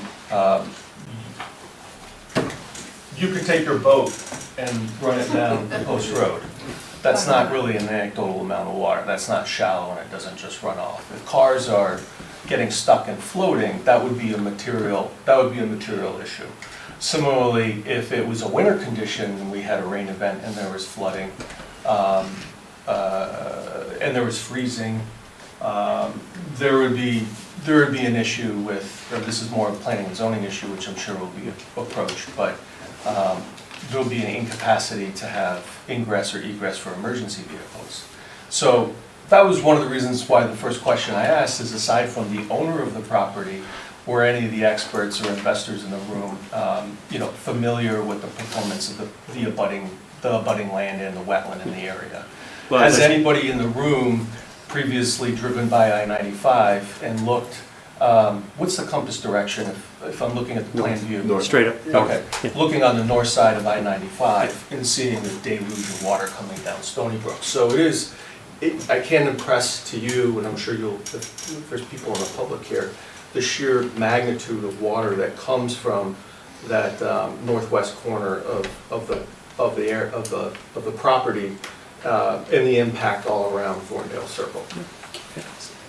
So I think that's Yeah, what no, Peter's no. that's what Peter's getting to. So as an engineer doing a study and saying, hey, this looks good. Well, we that's the not. resident. I'm paraphrasing. We the residents are actually we've witnessed some pretty. Yeah, we also witnessed a 500-year storm twice. Yeah. Okay, and so, Ida and Elsa, and, the Post Road, I used to call it the Sugar Bowl, was flooded 6 inches easily, okay? Day Street there was, your friend caught a fish, okay? Caught a carp, okay? So, it's a 500-year storm. They can't manage to, if he was told, you have to manage to a 500-year storm, things would be different, okay? But a 500-year storm is a 500-year storm. So, I hear where you're going, but, I look at it and I go, okay, they can't mitigate the 2,000 acre. I understand. In a 11 acres, okay?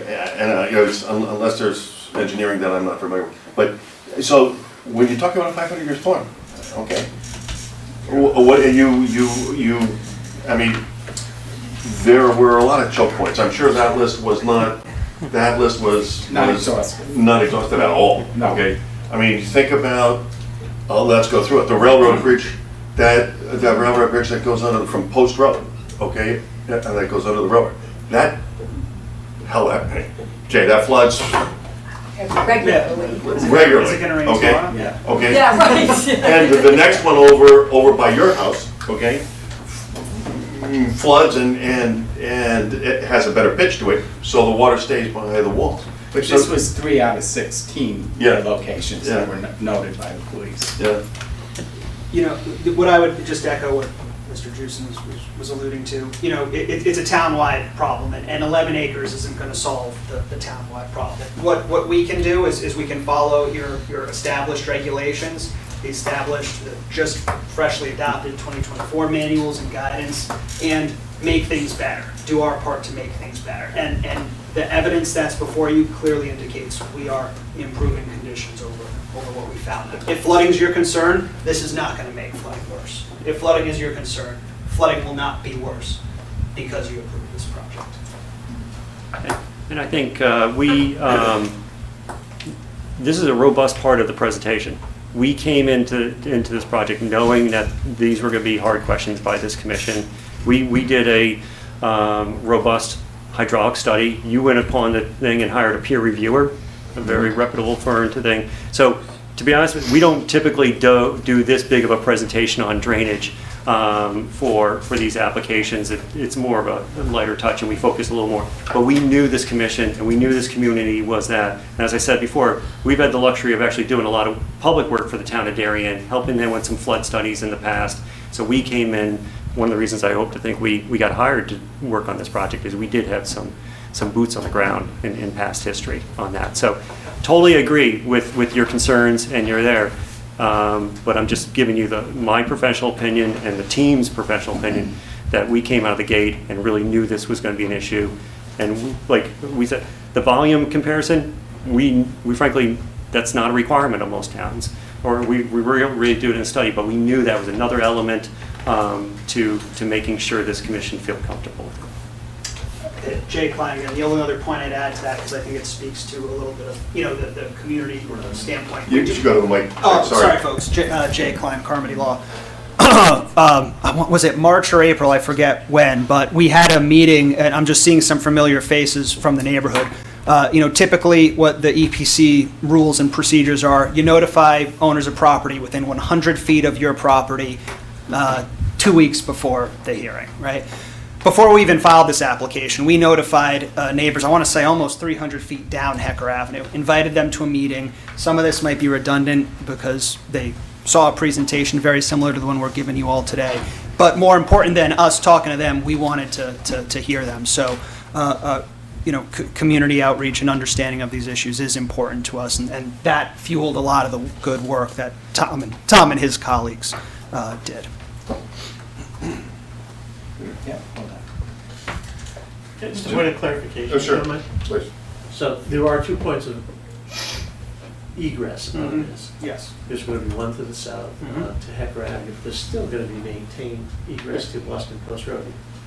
Is there not dry access to Boston Post Road? Yeah, that's what I was trying to say, was that the floodplain does not encumber that area. And that's why I was thinking there was probably more localized, the rain came down at an event that was probably couldn't get into the catch basins quick enough, and the capacity, as I think anybody said, 25-year storm is what the Post Road DOT standard is 25-year storm. So those systems get overwhelmed. And what happens then is, as those systems catch up, the water releases. As opposed to Hecker Ave is in the floodplain, that can be a much longer period of time, especially when you have 2,000 acres. That probably gets flooded to the point where you don't want to be driving through and passing through that.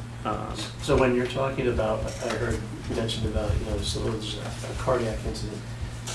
The individuals living at that site will be high and dry. There is access that is relative dry to the east and accessible for emergency personnel.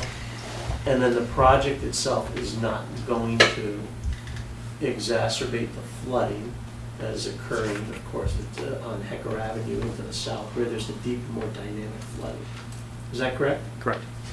And as far as, maybe a point of clarification, is that you study peak rates of runoff and volume for storms 2 to 50 years in intensity, and there is a diminishment at the points of concern, correct? Correct. Correct? The pipe analysis is what's standardly applied for for Catch the basins. design of Small. catch basins in your typical road across. So they are two different things. I think that just needs to be clarified. But the deep and dynamic flooding is across the brook, not on this site, and of course downstream where, again, is it going to exacerbate it? The answer I think they're saying is no. Okay, Rick? Yep. Okay. Jim? I don't have a question, I have a thank you for the clarity of your presentation and the education I got tonight on your existing site that was probably built 55 years ago. We have a gentleman in the room who could probably tell us exactly when it was built, to what all of you experts presented tonight with the, I think you used the expression, the water train treatment. Treatment train. Treatment train. If I have any other questions, it'll happen at our next meeting. I thank you for your presentation. Thank you, Mr. Moore. Carolyn? Yeah, I have a couple questions. Yes, in the project narrative, it was mentioned that there is a riparian bank and restoration, a buffer zone along, I think, 185 feet of the Stony Brook. But could you talk about how wide that is? Can I invite the smarter Jay to join us today, Jay Williams. There's a photo of this. Let me just get you. Jason Williams, SLR Consulting.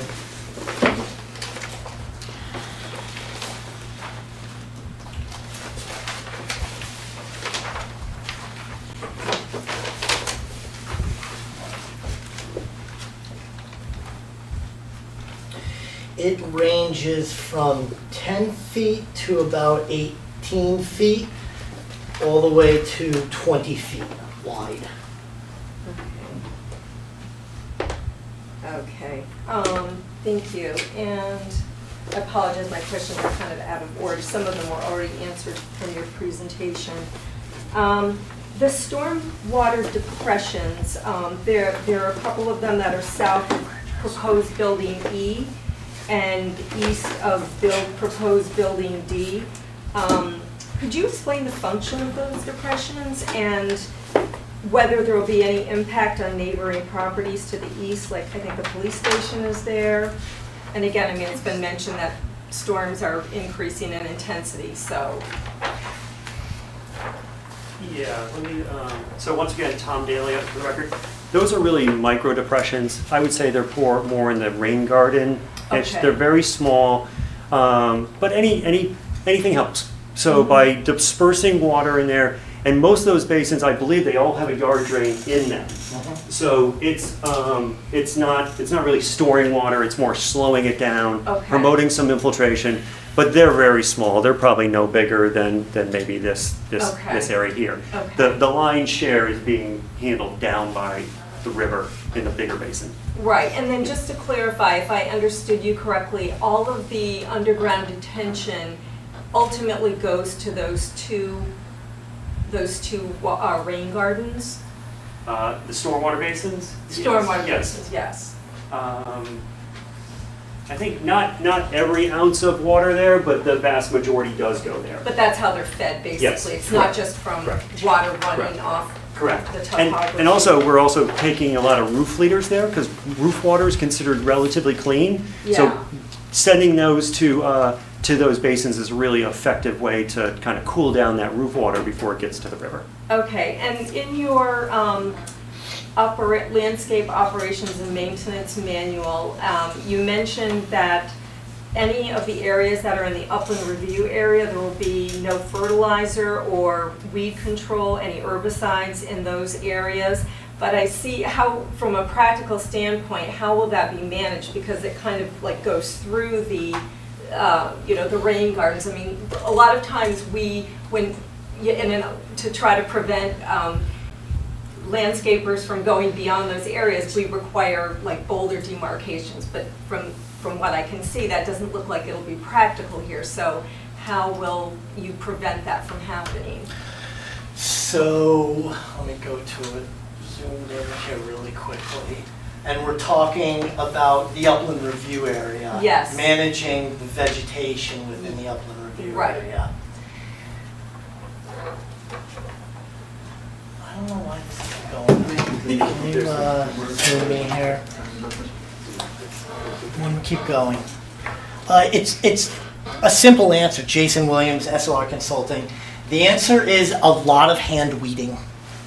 That's the maintenance for planting. Right, but what I'm saying is how will you prevent someone who's maintaining the grounds to know that they shouldn't be using like herbicides in that area? That's part of the management plan coordination with the developer. Okay. The intent is that the entire site, not just the upland review area, will be managed by a certified organic land care specialist. So even the small amount of lawn areas we have around the basins, any fertilizer would be like Milorganite, no Scott's turf builder, obviously no Roundup, no herbicides for any of the weeds. All the weeds are going to have to be hand pulled. And while we want to naturalize it and make it look as natural as possible, the first 3 years there's going to have to be a lot of monitoring and weed pulling. That's why we have the monitoring by wetland scientists so that they can be on site and identify exactly what weeds need to come out. The other thing is we have dense plantings. So the idea is limit the amount of European weeds that can actually germinate because we are planting plants so close together. And in terms of removing the invasives, I think that Mr. Williams had mentioned that they would be removed by hand, but Yeah.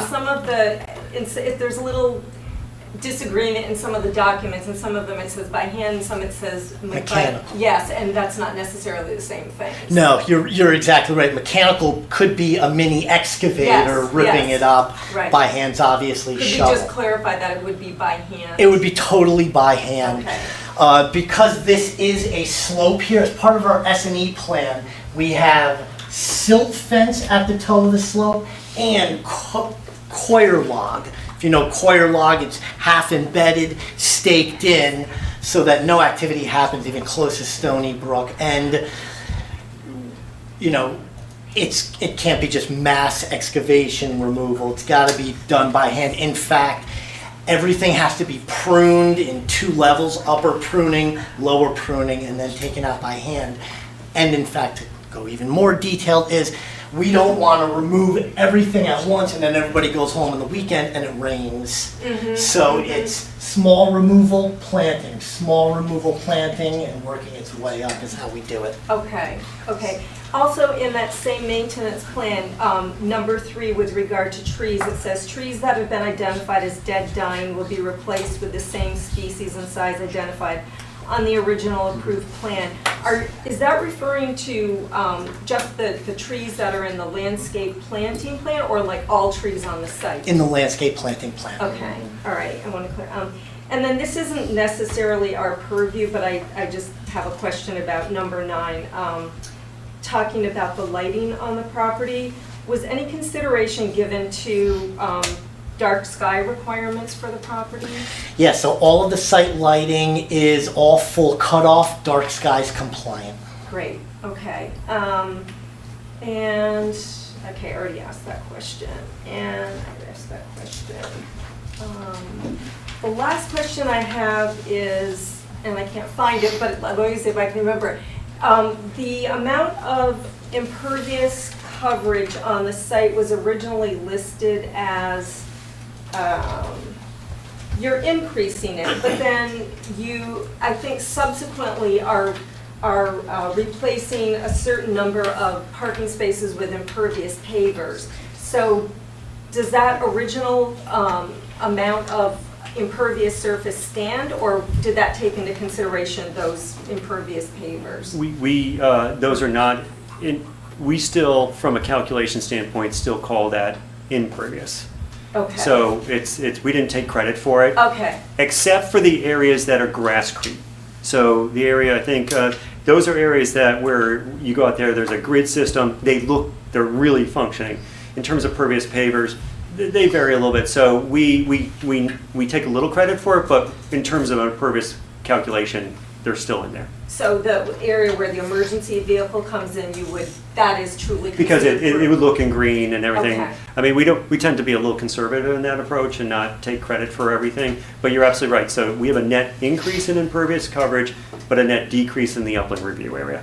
So, and I think just want to be clear there, because you hear both numbers, but yes, overall increase, net decrease in the upland review.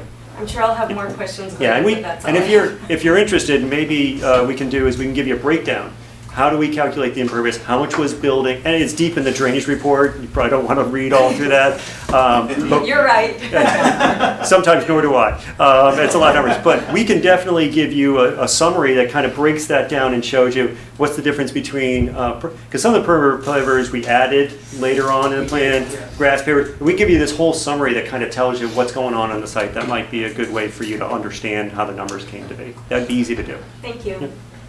On total coverage, Jay Klein again, Mrs. Payne's question. The permitted coverage is 80%. We are well below that. I think we're at 63 or something Right. like that, so it is I substantially saw that. under. In terms of your question about the lighting, just generally so you folks know, should we be successful here, applications will be filed with the Planning and Zoning Commission. Yes. That'll be reviewed by the Architectural Review Board for Yeah. not just lighting, but a whole host of other Right. things. Access, Bobby Bush and his colleagues in the fire marshal's office will be looking at those issues. So these questions that are good questions, not necessarily germane to wetlands issues, but good planning and community policy questions, they will be addressed. This is, if this is a treatment train of municipal review, you guys are the catch basins. You're the first step in the process, in a long process these next few months. So. Carolyn, are you done? Yeah. Laura? Yeah. Laura Rossi, thank you for the presentation. I just have some more general questions. How many trees are you taking down?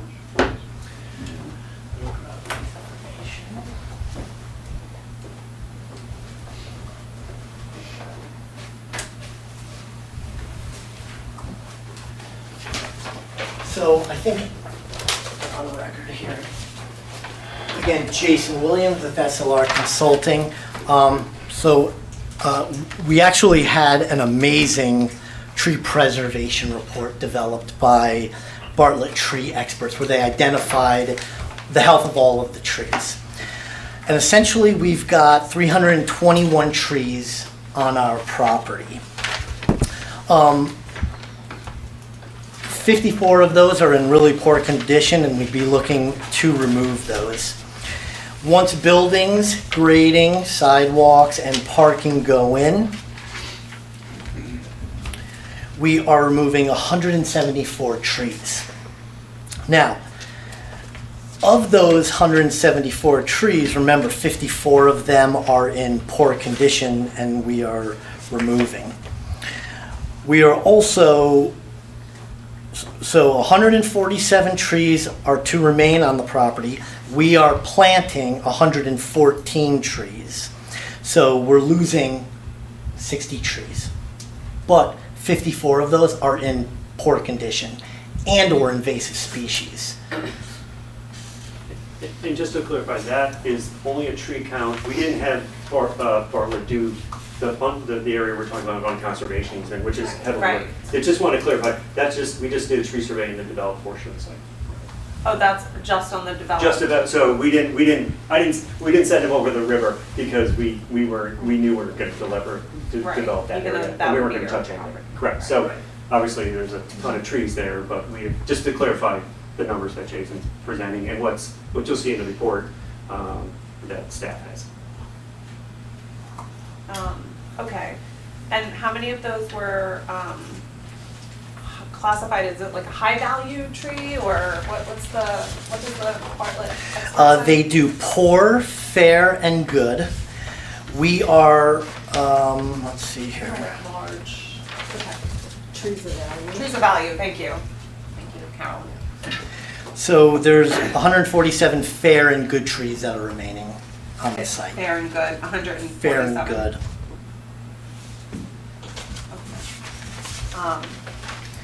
So as a, sustainable company, would you, think about considering kind of evening that value out somehow? And I know that we have the upland review area and there's that debate that's not under our jurisdiction, but perhaps that could add to your eco park and some of what you have planned for. So, I don't know, can you click through and find the landscape plan here?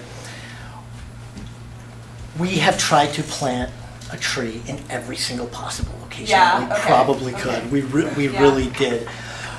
So when you go out there and you look at the landscape is not a native landscape where they put office buildings. It's clear cut, build office buildings and parking, plant ornamental trees.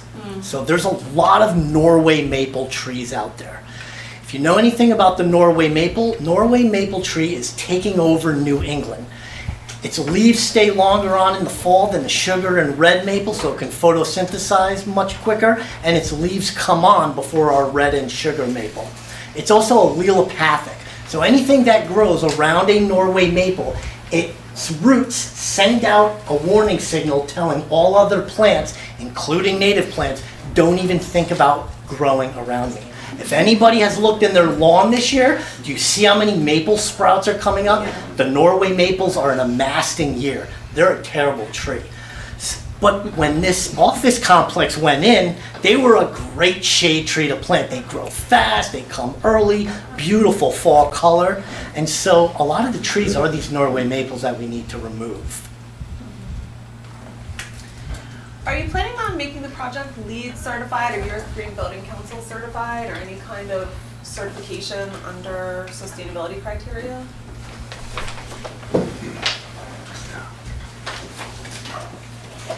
Michael Adamo, Senior Vice President with Trammell Crow Company. We're going to be pursuing LEED Silver or Equal. Great.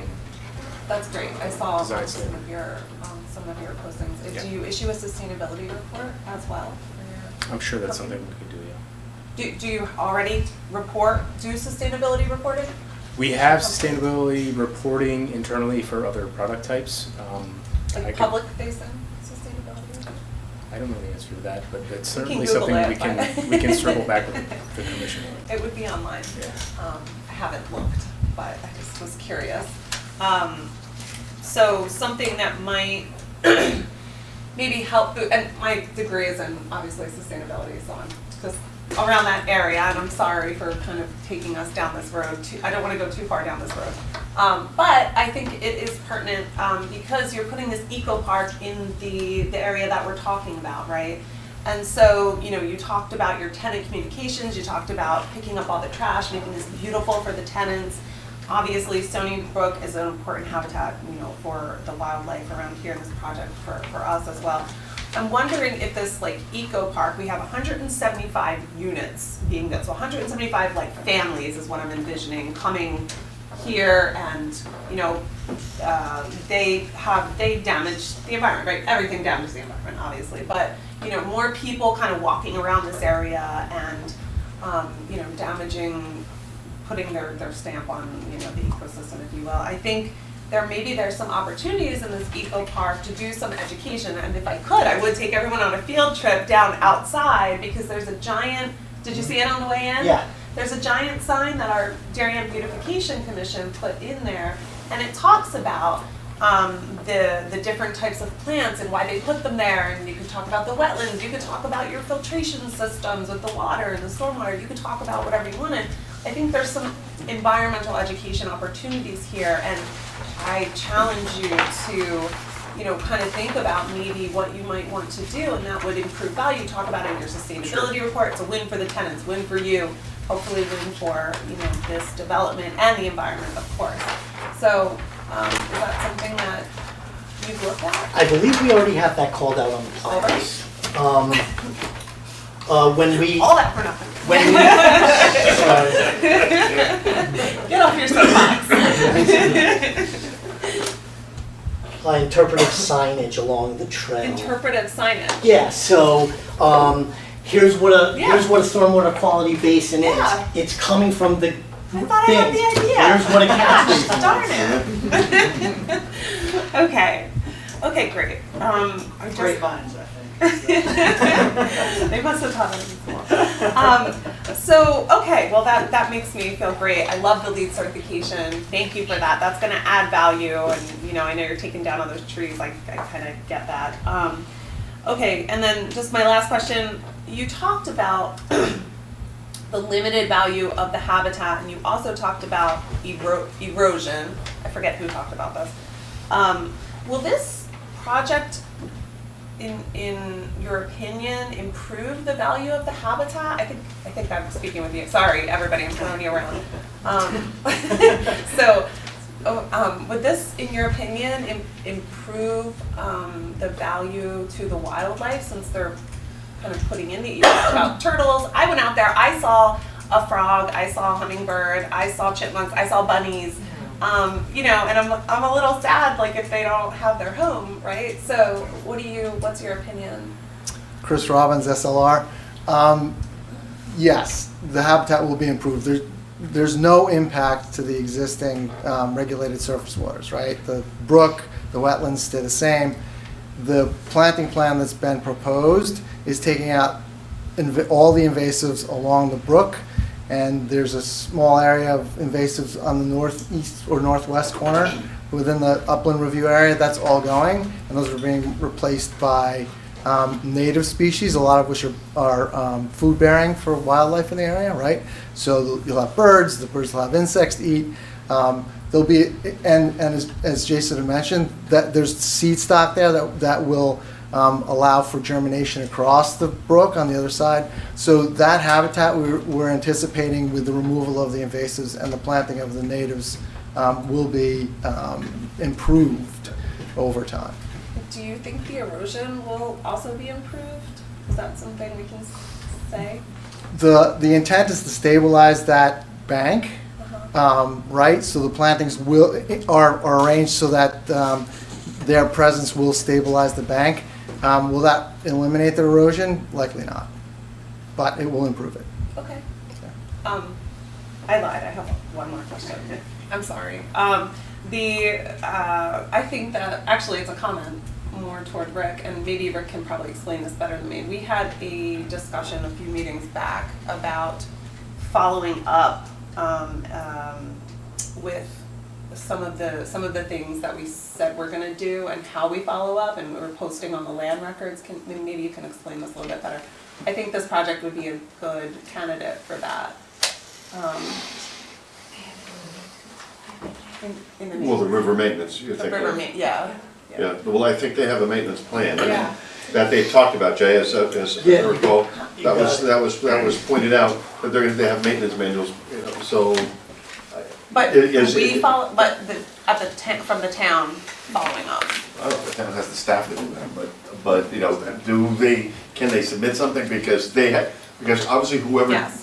does this, Jason's not gonna go out there and pull plants. So someone's gonna have to go out there and perform whatever maintenance the Right. management contract says has to be done. And that guy's gonna have to go back to maintenance and say, hey, you know, check the box that I did this or I did that, right? Yeah, from the initial removal of invasive plants to complete planting and completion, we are doing 3 years of monitoring, observed and reported by wetland scientists, who will write up a monitoring report, send it to the town. Great. Good. Thank you. Okay. I'll open it up to any commissioner who wants to ask questions or comments. Anybody? You have one? I have Sure. one more. Nothing is being done in the area that could potentially be a conservation easement. No removal of invasives, no planting or anything. I think if I understood correctly, the native plants the pollinators will carry them over and but unless you remove the invasives, will they thrive? Will they take root and thrive if the invasives are? I haven't been in that part of the property, so I don't know how heavily, how many invasives are there, but you have, I'm sure. Yeah, Jason Williams, SLR Consulting. It's actually not that bad in the western part to the west of Stony Brook. It's mainly forested wetland. Okay. Again, on our site here, the bank's got the majority of invasives that we have to remove. Okay, thank you. Did you have to go? No joking. Oh. Okay. Joe. Yeah.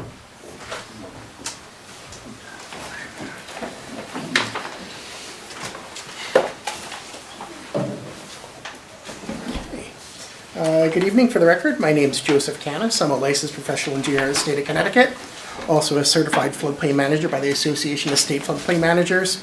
I'm a principal with Ty and Bond at our Shelton, Connecticut office, and I was retained by the commission to do the peer review of the floodplain management, stormwater management, and erosion control aspects of the application.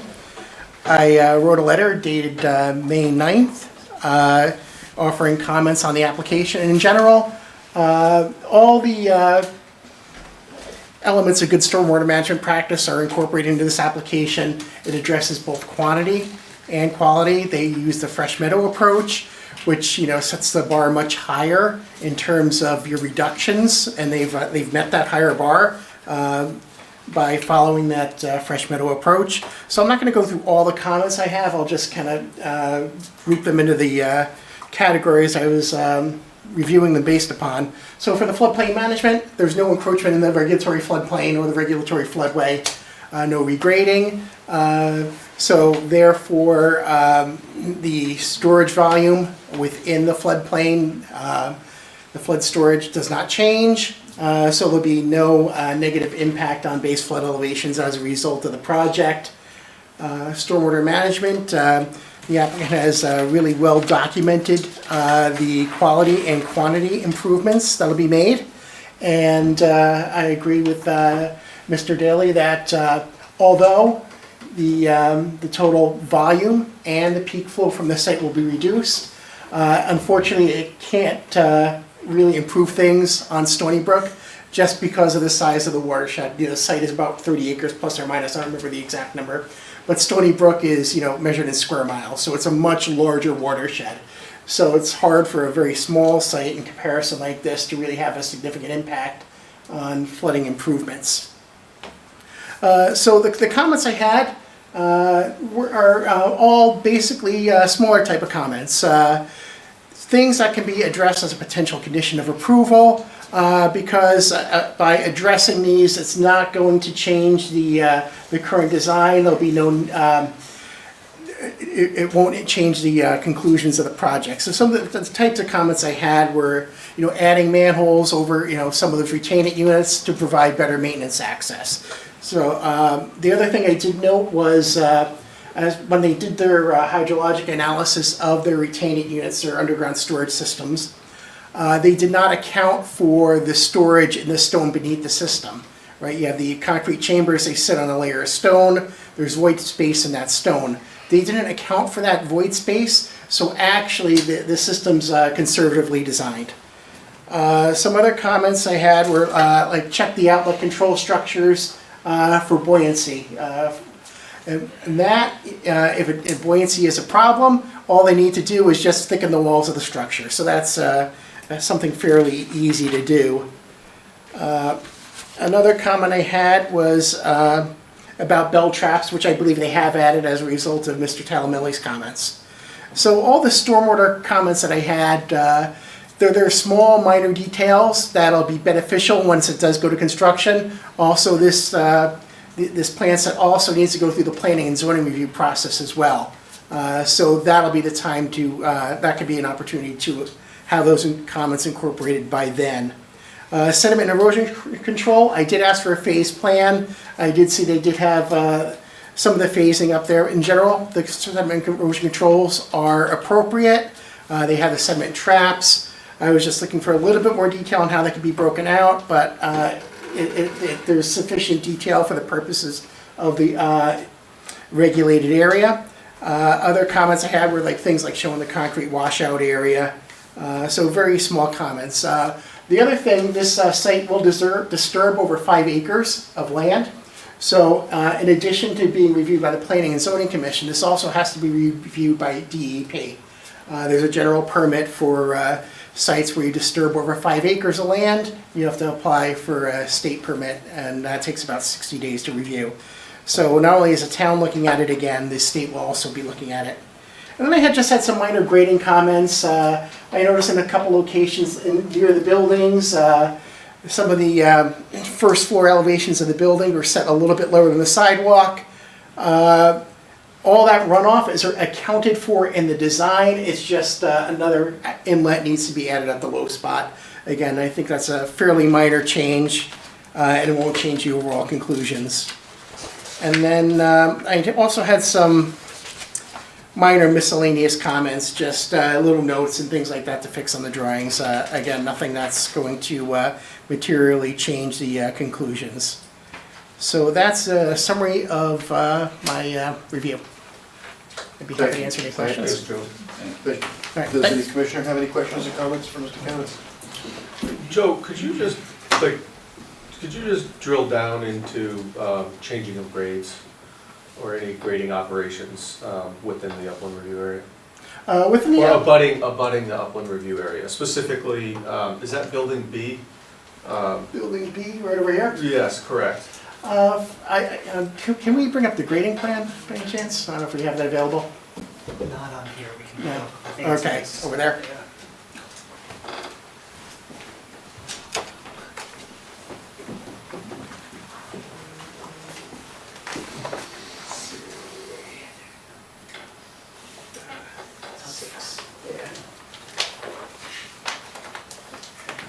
There we go. I have it, I could give you it on thumb drive. Oh,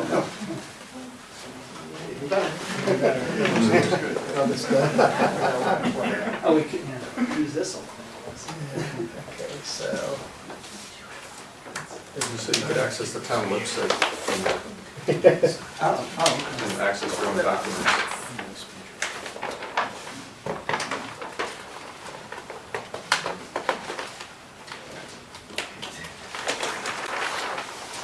Guys, if you see the tab, it says EPC May 2022, which would have the agenda, or maybe that's your file. Okay. I thought that was the town website. This has, I guess, yeah, that's a good call, actually.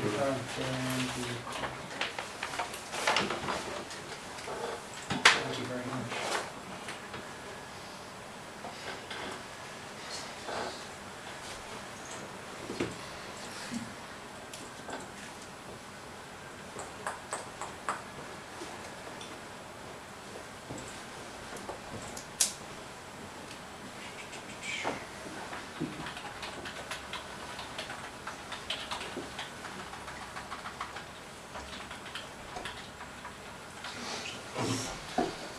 Someone remind me to log out when we're out of here. So, applications, PC, and the grading plan we're looking for. Yeah. I think we also want to look at the existing conditions survey, right, based on how the existing You want grades me to pull that up first? Right, well, actually, I think that's in the overall plan set as well.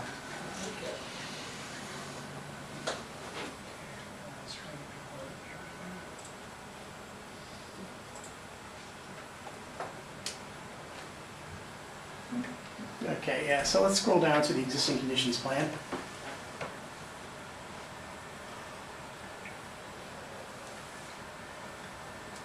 Just give me a second to heal up here. to touch. But you can see, under existing conditions, we're looking at the north property line here behind the existing building number 28. Existing grades range from about 29 going up to 44. So there's a pretty steep gradient in there. Now let's go to the grading plan.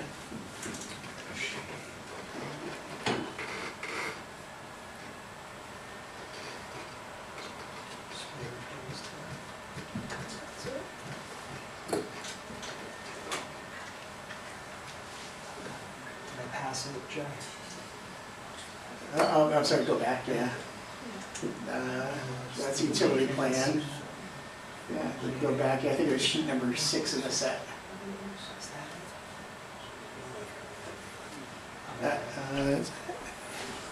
It would be marked GR in the lower right corner. That's existing.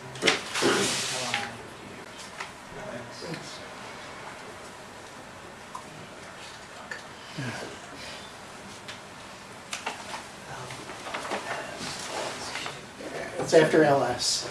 Then this might be it. This might be it, yeah. Sorry, folks. Okay. Right, so that building number 28 was here. You can actually see, right, elevation 29 existing up to 44, whereas under proposed conditions, this area actually gets cut down. There's a retaining wall behind these garages along I-95. Right, so you're looking probably 35 to 44, about a 9-foot cut right in that area there.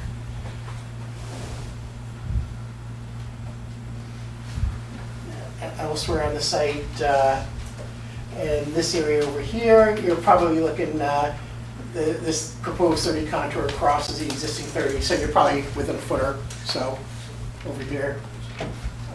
Going down to the corner over here. I'm sorry, Joe, is the parking lot an increase or a decrease or zero? This parking lot, it looks to be balanced, right? It looks like there is a little bit of cut and a little bit of fill down here. Down here is, at the edge here is about 1.3 feet of fill. There's a spot elevation 26.7, and there's that 28 contour there. Right, and then once you get to the curb, then it starts to roll down to the existing. The floodplain boundary is right here. It's tight to the river because of the steepness of the bank. Right, so there's no fill within that floodplain boundary.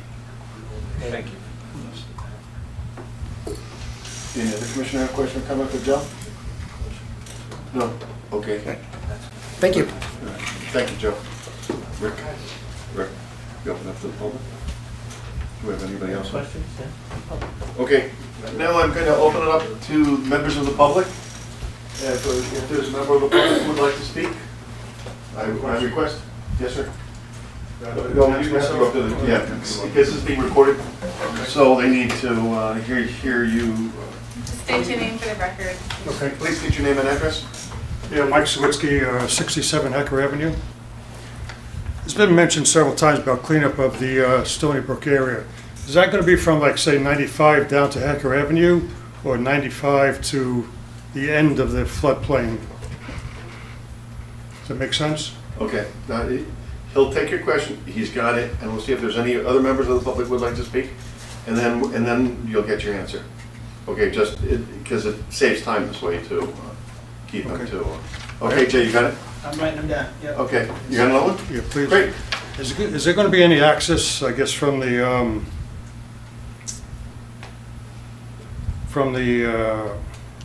area you were doing down to the west area? That's not clear, but you know how you're doing the little picnic area, I'll say, up above. Then you got the area on the west side, which isn't being developed. Is there going to be any access from the new residents? Like, are you talking about a bridge or something like that? Exactly. Okay, that's easy. Well, yeah, no. The answer is no, but he'll address it. That's about it. Okay, thank you for your. Are there any other members of the public who like to speak? Please. Thanks.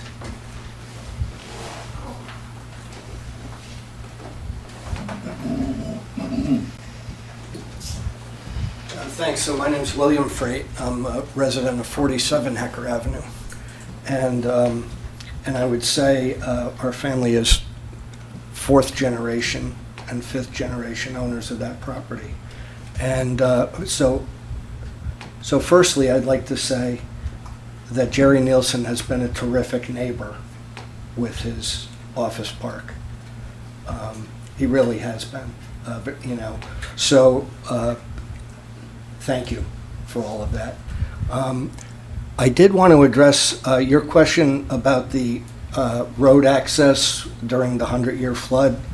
And you mentioned Thorndale Circle as being a point of flooding. And I would say that the point of flooding is actually where the auto dealership is. So the reference to Thorndale, it's actually above Thorndale. Okay. And the reason I say that is that where that car dealership is, Yeah, the Land Rover. has been for 200 years described as a bog. So any flooding or drainage up from the Thorndale Circle Road is existing for the length of the town of Darienne's history, really. I would say that the woodland area in the back that is, not developed and not affected, somebody talked about negligible wildlife, and I would take some issue with that. We have between 8 and a dozen deer back there most of the time. Fox, turkeys I've seen, and then small wildlife. So there is considerable wildlife back there to be considered. What else did I want to say? In the pictures of the brook, they sort of show a kind of a sweeping curve of Stony Brook through the back there. And I would challenge that a little bit because, and it's below the point of the property we're talking about today. But that brook coming from the tunnels that come under I-95 actually make a pretty dramatic 90-degree turn behind the next property over. And there's considerable erosion as that slams into that embankment, and then the water bounces back across into the area that you guys are describing, and then further down there's another pretty much 90-degree curve that turns to run under Hecker Avenue, and there's actually 2 brooks back there, just for historical perspective. The original brook was kind of meandering. And in somewhere around 1950, the Army Corps of Engineers, after a big flood, came in and turned that water course into what we would now recognize as Stony Brook. But there's evidence of the initial flow of the river in that it's now backfilling from the corner where it turns to Hacker Avenue. It's now reclaiming its original brook course during high water marks. So there's two brook courses to consider, and none of them are really shown on the tax records. The sketch that was mailed out to us. So I guess the only other thing I would say is that I would welcome any of you folks to contact me directly about taking a walk back there and seeing what's actually going on. In my lifetime, the brook that was described as from 20 feet, 15 feet, 18 feet wide, in my lifetime, early on, that was about a 4-foot wide brook. In fact, we used to have a walking bridge over the brook to the other side, which was part of our property as described in the old deed from the original brook. So our property actually extends to the original brook instead of the brook that we all know today.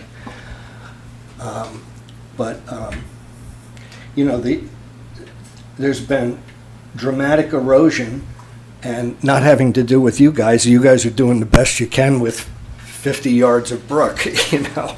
It's very evident that you've put a lot of thought into that.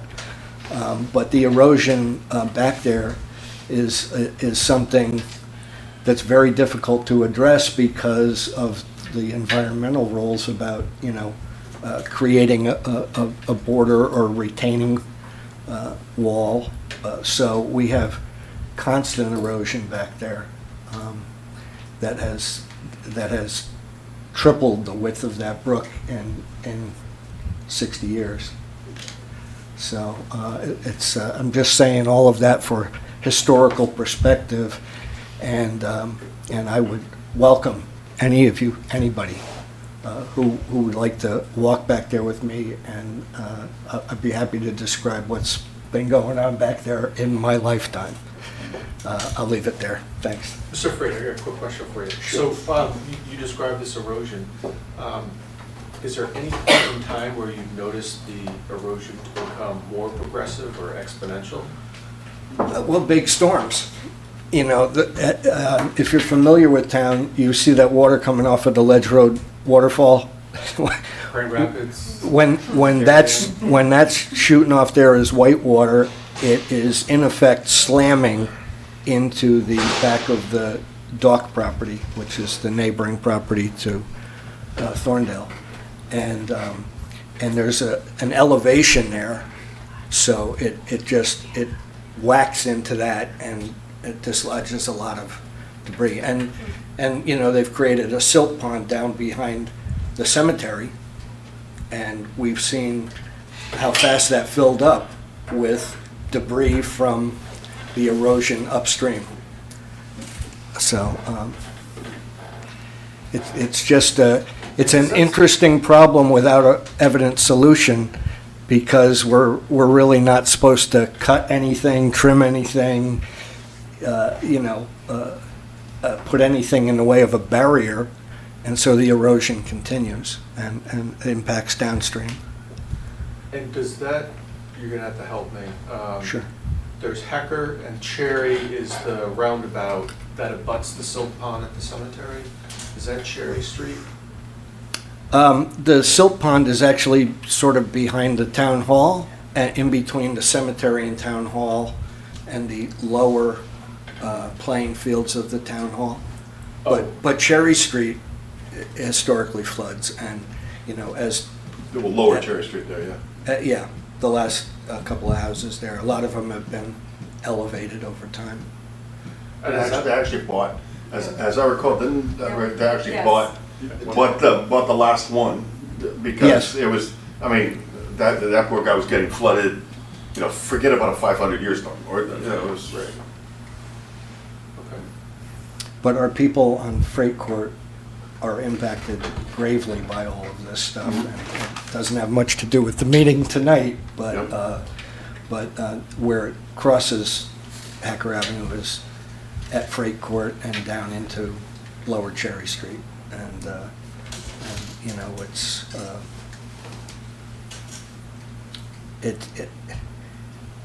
know, it's upstream development. You know, in my lifetime, we've gone to 92% developed in Darien, and every time a house goes up, you know, the downstream water flow increases. And it's problematic, but without clear solution at this point. So, any other questions? By the way, sorry. Just for the record, a little piece of Darien history. Father or grandfather Gennaro Freight was the head of the Interstate Commission back in the late 40s, 50s. Yeah. And he is literally the guy who put I-95 and I-91 where they are today. Yeah, that's okay? true. Is that? Yeah, my grandfather, yeah. Yeah. He was So 32 he years. and so, 32 and, years for of example, the reason legislature. Darien has 4 exits is because he said Exactly. or his grandfather said something. I would say that's exactly true. No, And, I heard the story when he was smoking his cigar at 7 a.m. Yeah. You know, at time, you know, he Yeah. used choicer words, but it was like, I want Yeah, something and parts of I-95 were developed quicker because of, through Darien. It was at one point called a bypass Yep. before it opened up as I-95. Yep. But, yeah, that's all true. Anyway. And I will say that it claimed a lot of property from what was the old Norotan Heights, and it changed Norotan and Norotan Heights profoundly. And a lot of people didn't like him for doing that at the time.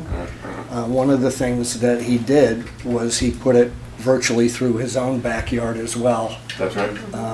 So, I mean, we're 100 yards away from it, and from my backyard. Although I heard the story that he actually put an exit so he didn't have any problem getting, when he came down from Hartford, he didn't have any problem. Get to right off? That's, anyway, I apologize Well, there's for a the lot parenthesis. of, there's a lot of history Good stories, here. yeah. You know? All right. Why you didn't infringe on Tokenique very much is another.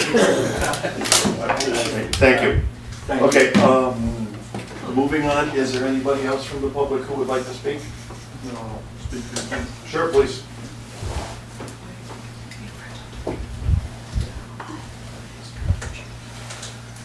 Tokenique is too wet.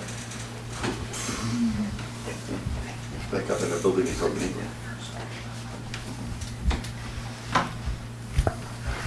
Good evening. My name is Rolf Oben. I live at 9 Archer Lane. I've lived here since April of 1998. And Archer Lane, while it's not directly linked with Hecker Avenue, it's very close by. So I'm aware and sensitive to things that do occur on Hecker Avenue. I'd like to thank the commission and the applicant for this evening's meeting. It's been very informative. With respect to Hecker Avenue, I'd like to point out two things from tonight's presentation.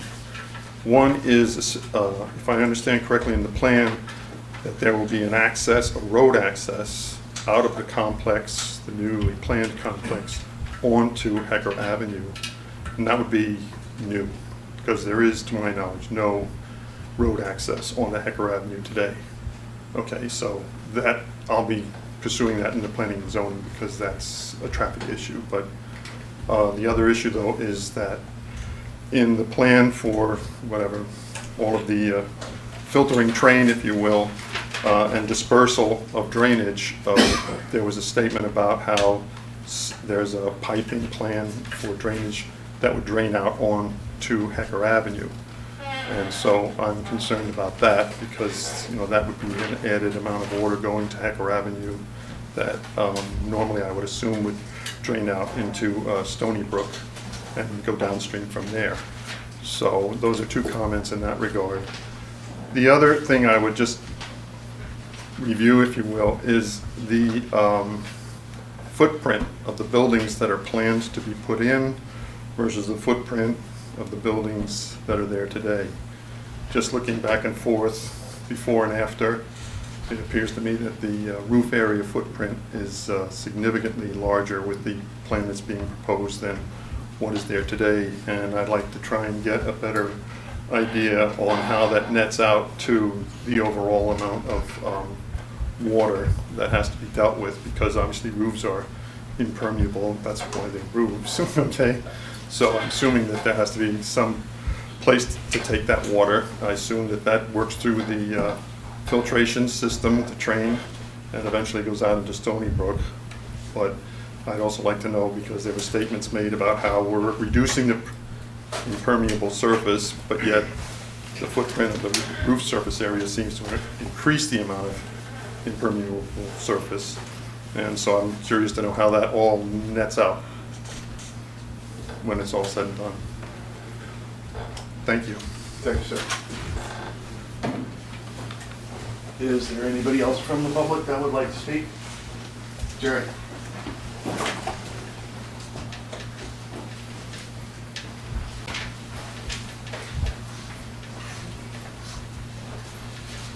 Hi, it's Jerry Nielsen from the Nielsen Company, and I'm president of the Nielsen Company, and it's been my family's business since 1963, and we've had Nielsen's floors since 1944. I just want to say I appreciate all the comments. We partnered up with Trammell Crow to go through this process because of their reputation and how great they are and who they use as consultants. And I need to apologize on behalf of my family, based on all the experts tonight.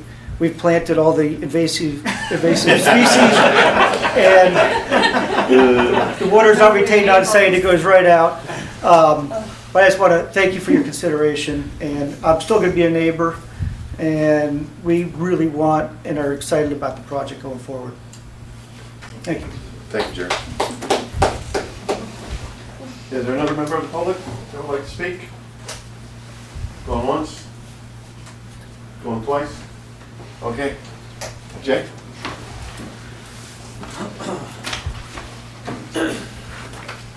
Thanks to all the members of the public who came out this evening. Just going through some of the comments, I think Mr. Sawicki, had a question about the cleanup of the Stony Brook. We'll go from I-95, the start of our property, all the way down through that. Jason, if you have any further to add Sure. to that. Jason Williams, SLR Consulting. So, By the microphone. sorry. So yeah, I mean, we are looking to clean up downed limbs on our property, essentially. We're not going to trample through the back of the properties to the west or southwest of us. Does that answer the question? Am I allowed to talk? Sure. Steve? Sure. But I thought your property goes from, say, 95. It does not. What? Stony Brook comes from under So 95, right? our property does not, so let's pull up the plan so we can There's see a little exactly. area that intersects with Hecker Avenue. Yeah, Yeah. So you're gonna go basically from 95 down to Hecker Avenue. within our property limits, yes, correct. But there's some areas, there's some other properties that, You see, that map doesn't show Hecker Avenue. correct, so, but here, this is not our property. I understand that. Actually, I understand. But on the left-hand side. Yes, I'll yeah, on the left-hand side. Do we go to the vicinity map? Yeah. Go first. No, that previous, There. that's all, it's grayed out. Can I come up? Go back to Sure, the sure, grading please. plan real quick. Yeah. Just go back to the other one? One second. Go to this. Yep. Keep going, stop. One more, go down. That's it. No, I'm talking about the area over here. That's not, let's see. Yeah, you're gonna have to go to the overall property. Which is the one that had the red lines on there? What's that? Here we go, stop. Yeah, right down. Right down in here I'm talking about. Your property line goes Correct, right it's down a here. flag lot. Yeah, I mean, I don't see why that would be an issue to Because clean it's up. not mentioned in downlands. here. The way I read it is you only plan on doing cleanup up here. So there's a couple, so we could be very specific here. There are downed limbs, and then there's the invasive plant restoration area that we're cleaning up. But you The mentioned debris also, Garbage. garbage, yes. okay? Yeah, garbage along the entire corridor, Okay. downed limbs along the entire corridor, annual inspection of those downed limbs. Okay. Initial short-term coordination with DOT to remove all of the limbs that are kind of blocking the culvert up there. Understand, because that's government property, whatever. But I'm more concerned about making sure, I think this is where your property line starts, right? So you're gonna go from Yep. there all the way down here. Yes, Entire area, limbs, debris, and everything else. yes. Because we've tried working with the town to get that cleaned up, and we didn't get anywhere with it. Thank you. Got it. Should have talked to Jerry. You should have talked to Jerry Neal today. Yeah. Oh, yeah, and I don't know if we answered your other question. We have no proposal to have access to the other side. No bridge, no access onto that. Thanks. There were some questions about Hecker Ave. So, couple things. We have no piping or catch basins that are connecting to Hecker Ave. Our analysis is there's a small portion of the shoulder right here that happens to just, the little grass shoulder, or wooded shoulder drains to Hecker Ave. We just wanted to pick every ounce of water and make sure we're not showing any increase. So in terms of Hecker Ave, we have drainage systems that are here. That's all going away. The only water that's going to the drainage is frankly the little lawn area or that little wood area that goes to the shoulder now today. No pipe connections to Hecker Ave at all. That covered the substantive, the majority of the comments. Oh, I think, sorry, you also had a question about building area and everything. So yes, you're absolutely right. So just want to clarify, the project does result in a net increase in impervious coverage. And then separately, we talked about what we are showing, and that's really more for the conversation we're having. There's a net decrease of impervious coverage just in this area, because that's in the open. So yes, we have an overall increase in impervious. Ultimately, that's where all that treatment train, underground chambers, essentially what we do is we get the water into those systems and we have to throttle it back so it doesn't go out at any greater rate than it is done. So yes, you're right, great eye, there is an impervious, but that's part of our analysis. So what we do is we hold it back so it doesn't release the site any more than it does today. So it's been mitigated. So any water coming off those buildings will go through the train? Yeah, absolutely has to, yes. Yep, and so the way we do it is we take that, we put it all into the model. I think as you heard, Darian requires us to go back and look at the map. But it all goes in, gets all picked up. We picked up all the roof leaders, everything goes into the system, and then we meter the outlet. It's basically like your bathtub. We make that hole at the bottom of the bathtub so it doesn't release any more than it does today. So that's all been included in the analysis. Thank you. Okay, just one quick question. I apologize, I can't read that far. Is that building D and F that are D and E? I'm sorry, one more time? D and E. Okay, D and C E. and B. Is the curb cut to Hecker between those two buildings? It is. Okay. It is. It's going to be, well, it's a planning zone, but it's a right-in only. Yeah. And it's full, yes, correct. Can you explain how you came to decide to have the road access there? What alternatives did you, what was the rationale to pick that as the access point? The best sight lines. Yeah. The best sight lines. So we want to be close to a curve. So we had our traffic engineers, keep on doing this, sorry. As you move towards here, you start losing it around the corner. So anytime you get closer to the corner, you have a better view. So the traffic engineers, and to be honest, that's a little, why I see there's a little wiggle in it. It's to get it closer to the curve. And actually we had to kind of reconfigure some of these buildings to get closer to that curve. For a development that size, is there a zoning requirement to have multiple egress access points? No. No, it's just best practices. So, but it's not, we haven't submitted to planning and zoning, but to any of the neighbors, there will be a full traffic study that will be submitted with the planning and zoning. And then this project actually needs state approval for traffic also. In addition to that, and thank you, no, we're veering out of your jurisdiction, but since we're talking about it, when at that point in the process, Well, it's just not as necessarily a jurisdiction question, it's a question that's relevant to our decision-making process. what I was going to say is that when there is a traffic report that's filed with the Planning and Zoning Commission, just as you had Mr. Canis reviewing the drainage and stormwater, the town will have a third-party traffic expert who will review the traffic data, access, sight lines, safety, all that. So that will be thoroughly vetted, and our neighbors who will hopefully be joining us at that hearing will see that evening as well and continue the dialogue throughout this process.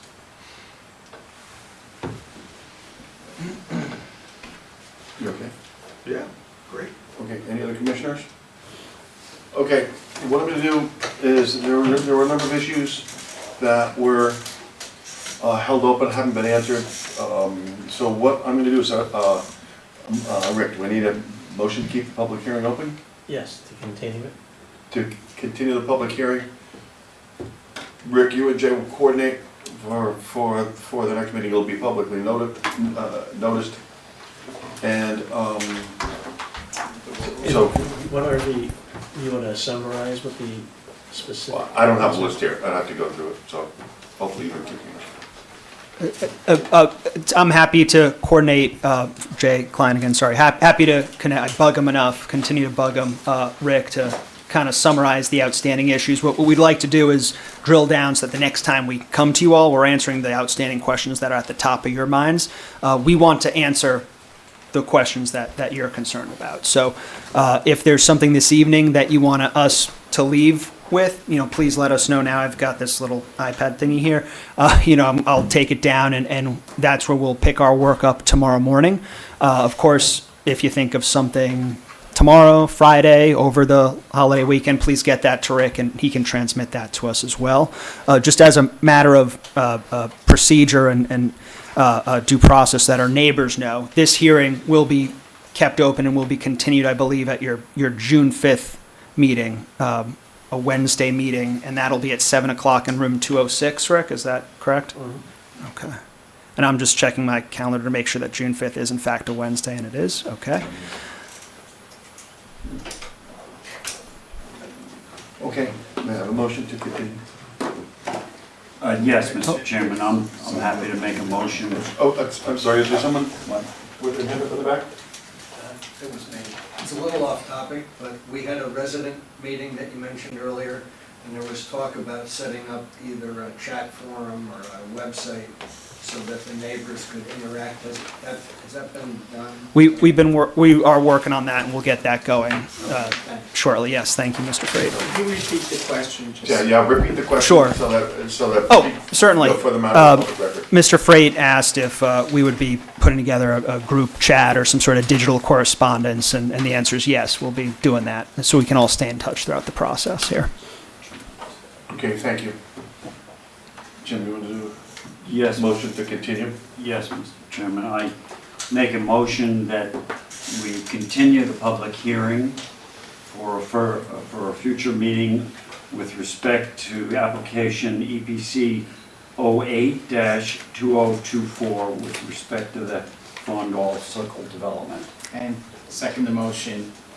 And that will be at Wednesday, June 5th, 7 That will be p.m., room determined by 206. Yeah, Okay, that'll be determined by, I assume it will be, but before I commit, I'll let Rick figure out what has to be done between you two, and I just want to make sure because that it's a productive meeting.